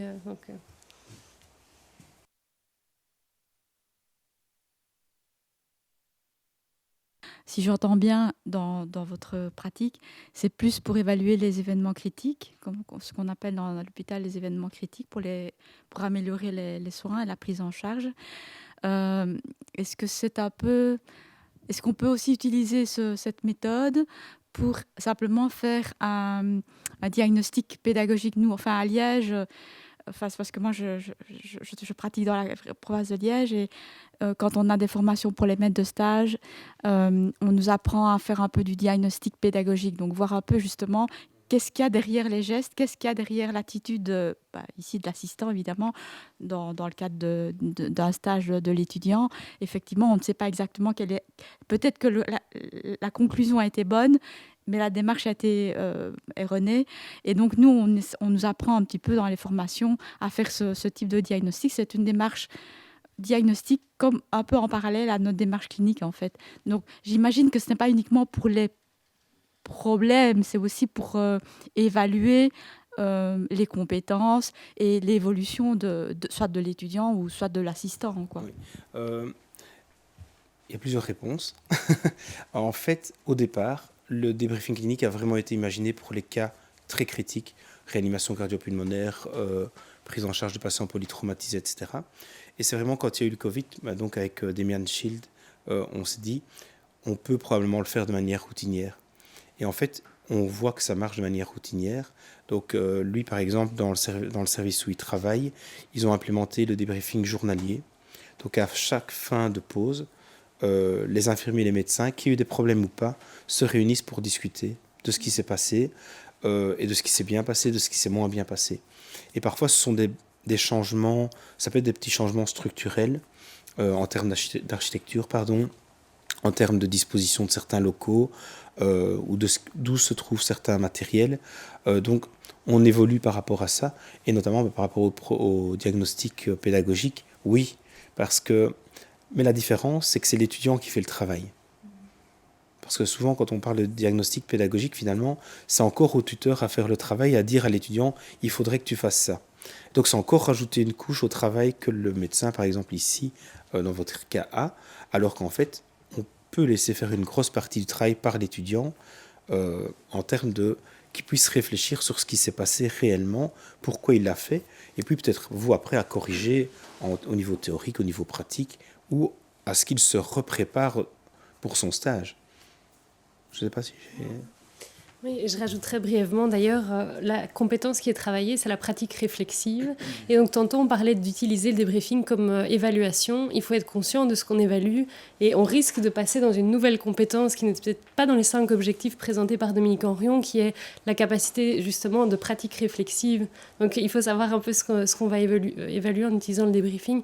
Mais la courbe qui montrait qu'au fur et à mesure du temps, le débriefing était de plus en plus court, c'est parce que cette compétence réflexive, elle s'améliore. Ça fait partie. Quand en plus on fait rédiger d'abord par écrit à l'étudiant, il travaille cette compétence et elle s'améliore au fil du temps. Donc c'est carrément au niveau pédagogique aussi une nouvelle compétence qu'on entraîne.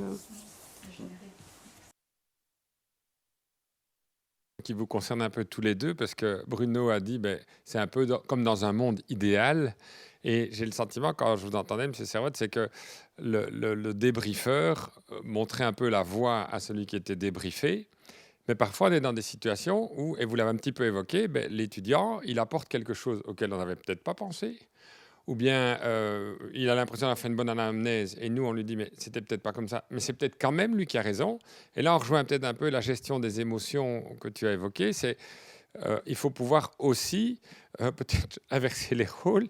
Le débriefeur devient débriefé en caricaturant un petit peu, mais je pense que cette situation-là, on l'a certainement tous vécue, et avoir l'humilité et la loyauté de reconnaître, mais oui, ce que tu m'apportes là, c'est bien. Et là, je pense qu'on déclenche d'autres émotions encore. Oui, parce que là, vous utilisez à ce moment-là le renforcement positif. Enfin, ça, c'est toi qui sauras mieux l'expliquer. Mais il faut le valoriser à ce moment-là et le reconnaître. Mais je pense que tu as...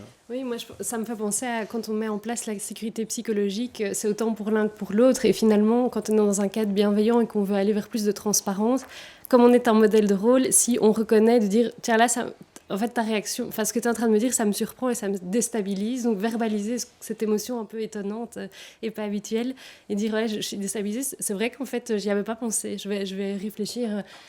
Je pense que pour un étudiant, dans un sens, c'est inhabituel, mais magnifique de voir quelqu'un qui a l'humilité de le reconnaître. Et c'est un comportement qu'il pourra reproduire aussi par la suite. Donc, on l'avait dit, c'est en interaction, donc on s'influence les uns les autres. Et je trouve que ce serait super, en fait, si ça arrivait. Le débriefing en interaction. C'est ça. J'ai eu une réaction, j'ai eu un SMS. Le docteur Mauroy nous a écrit « Très bel exposé avec des conseils concrets fort intéressants. Je vais essayer de le mettre en pratique dès demain. Merci beaucoup. » Voilà, merci, chers confrères. Une dernière question ? Mais si on part, et je pense que c'est vrai, hein, que le fait que si on sait d'avance que celui qui va faire le débriefing sera aussi plus tard, et parfois pas très tard après, celui qui va évaluer, donc ça va amener des biais importants et ça risque de faire en sorte que le débriefing va être incomplet ou partiel, etc. Sachant aussi que les cotes données par les maîtres de stage ne sont pas très discriminatives, comme on a dit, est-ce que ce ne serait pas plus enrichissant de plutôt axer l'évaluation sur plutôt des débriefings que plutôt sur des cotations? C'est la question que je me pose, d'autant plus que pour la médecine générale, on est quand même dans un métier où on doit sans cesse se remettre en question. On part sur des hypothèses diagnostiques, on n'est pas... Puis il y a une mise au point, et puis on évolue. Et donc je pense que ce sont des qualités qui sont importantes aussi à donner aux étudiants. Et donc toute la richesse du débriefing, est-ce que l'évaluation ne risque-t-elle pas de la diminuer? Alors après, je me rends compte qu'il faut des compétences et que tous les maîtres de stage ne vont pas les acquérir forcément tous. Et pour pouvoir bien débriefer, on ne fait bien que ce qu'on fait souvent. Et j'ai l'impression que ça a l'air assez complexe quand même, quoi. En fait, le débriefing en simulation est très complexe à faire parce que ça demande vraiment des capacités de questionnement importantes. Le débriefing clinique n'en demande pas, enfin, s'il en demande un tout petit peu, mais vraiment, nous, on entraîne maintenant les équipes d'urgence et de soins intensifs à se débriefer seules, et ça marche. Donc, il suffit de suivre un peu le canevas, et globalement, ça marche, et finalement, on apprend petit à petit aussi, comme vous venez de le dire, on ne fait bien que ce qu'on fait souvent, et donc, oui, la première fois, probablement que le débriefing ne va peut-être pas amener grand-chose, mais au fur et à mesure, vous allez peut-être probablement même améliorer votre manière de questionner, etc. Et donc, ça va améliorer les choses. Et donc, c'est comme ça qu'on dit que le débriefing clinique, en 3-4 heures de formation, entre guillemets, on arrive à être formé au débriefing clinique des équipes, enfin, vraiment au débriefing clinique, alors qu'en simulation, il faut quand même plusieurs jours pour être formé.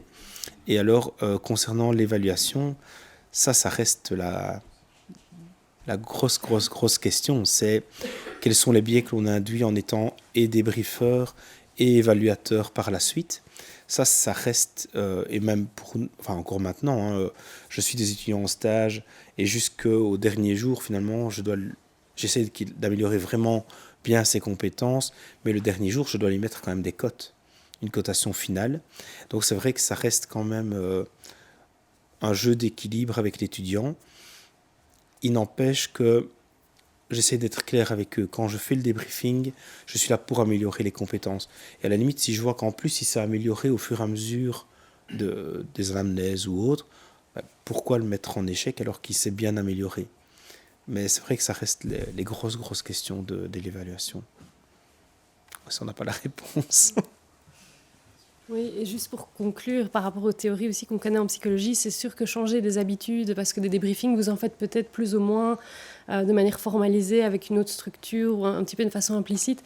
On sait qu'un changement comme ça d'habitude, ça ne se met pas en place du jour au lendemain, c'est difficile, il faut y aller vraiment étape par étape. Donc si il y a un ou l'autre élément que vous retenez aujourd'hui, auquel vous pensez la prochaine fois, ou si vous dites, tiens, je vais d'abord demander ce qui a été bien fait, puis moins bien fait, enfin, ce qui pourrait être amélioré, c'est plutôt ça la meilleure façon. Pas dire justement ce qui a été mal fait, mais comment améliorer.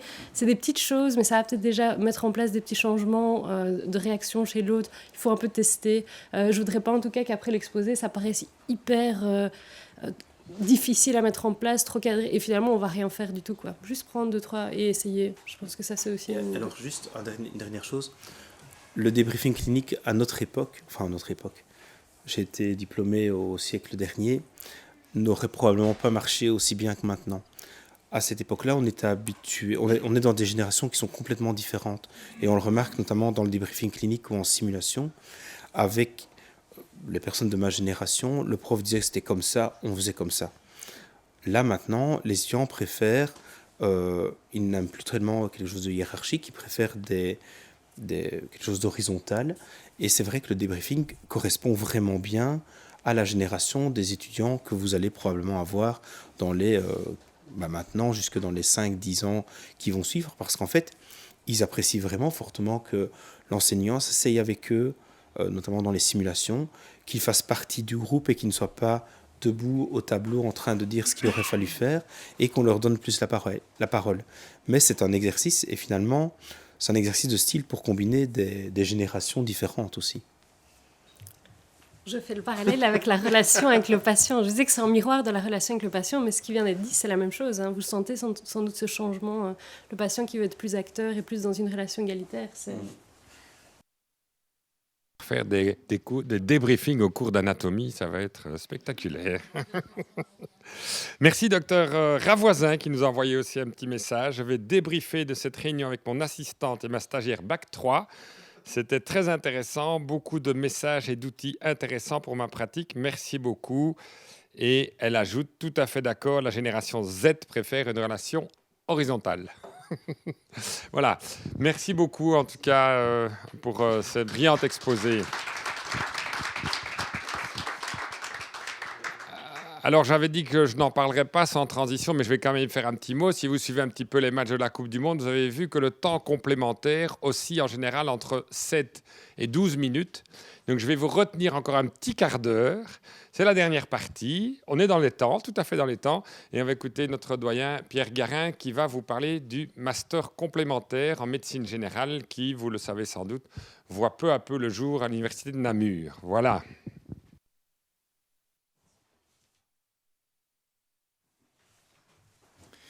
Merci beaucoup Tanguy. Bonsoir à tout le monde.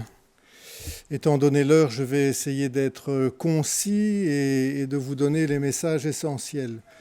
Donc je profite de l'occasion pour vous parler d'un projet qui est en cours de finalisation. Vous savez qu'à l'Université de Namur, nous avons un intérêt tout particulier pour la médecine générale.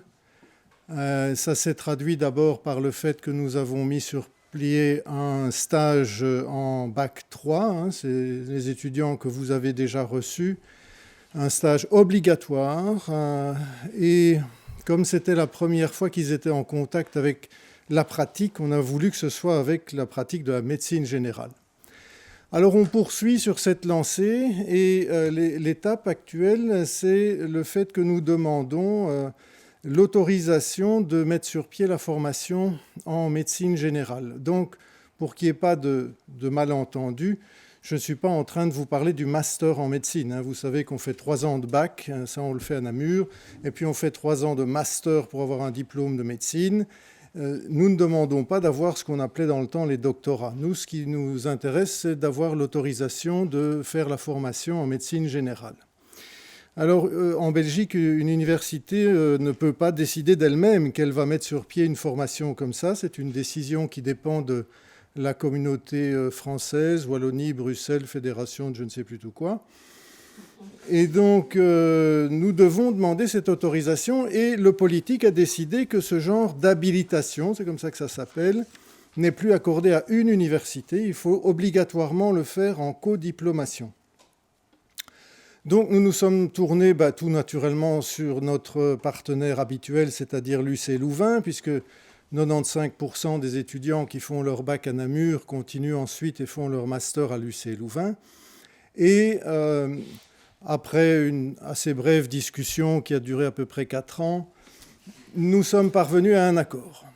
Donc nous avons l'accord de l'UC Louvain, nous avons aussi l'accord de l'Université de Namur parce que c'est un gros investissement pour l'université. Vous avez pu visiter des locaux qui nous seront très probablement attribués et puis aménagés. Donc voilà, c'est quand même un gros dossier.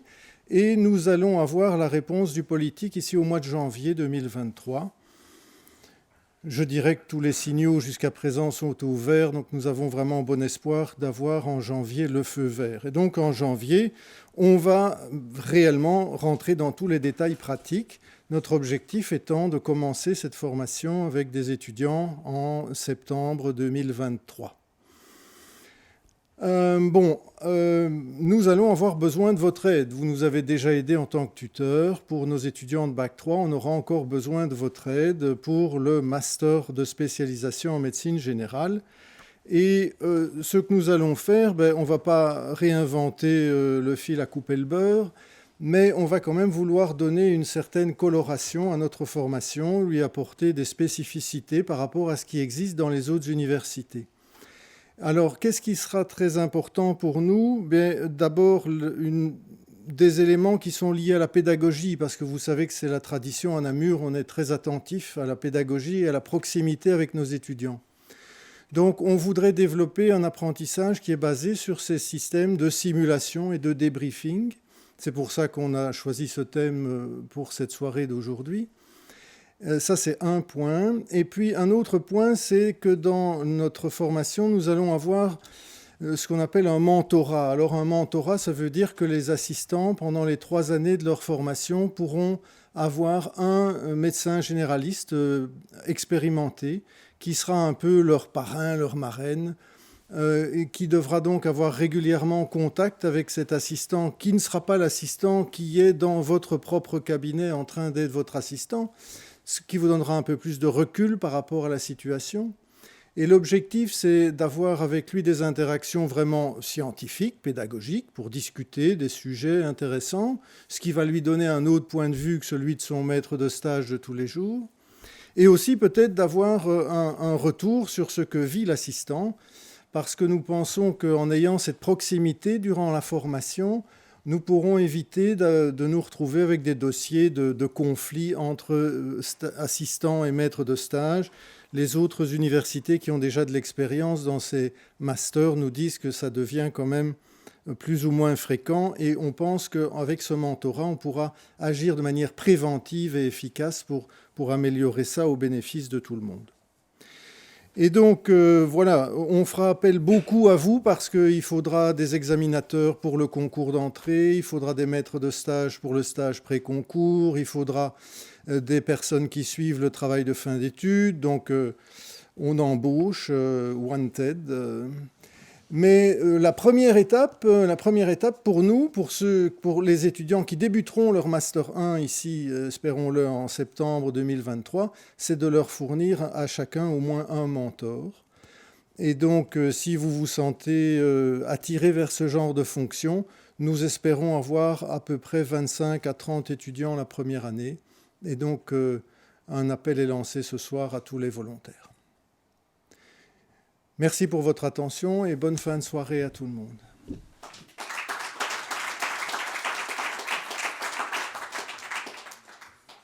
Voilà, que de bonnes nouvelles. Parrain, marraine, il y a un petit goût de baptême là-dedans qui va nous rappeler nos jeunes années, ça fera du bien. Voilà, pendant que le générique de fin défile et le timing a été scrupuleusement respecté, je voudrais particulièrement remercier Dominique Henrion qui n'a pas ménagé sa peine pour organiser cette soirée. Je pense que c'était vraiment parfait. L'horaire, le lieu, l'organisation, tout était très bien. Merci beaucoup, Dominique. Très bien secondé par le trio de choc et de charme avec Catherine Goffin, Florine Oldenhove et Pierre Abon. Merci beaucoup pour toute cette partie administrative. Je voudrais aussi remercier nos deux étudiants jobistes, Raphaël, étudiant en sciences politiques, et Atis, qui est étudiante en sciences biomédicales. Je pense qu'ils m'ont dit que c'était un job qui leur plaisait. Donc voilà, je suppose que notre compagnie ne les dérange pas trop.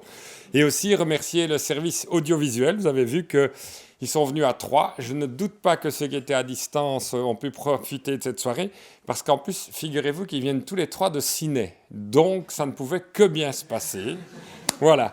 Donc, merci beaucoup à tous. Et appel est lancé pour les différentes candidatures. On reviendra vers vous. Merci de recevoir, pour ceux qui en auront, les stagiaires au mois de juin. D'ici là, bon retour chez vous. Merci beaucoup.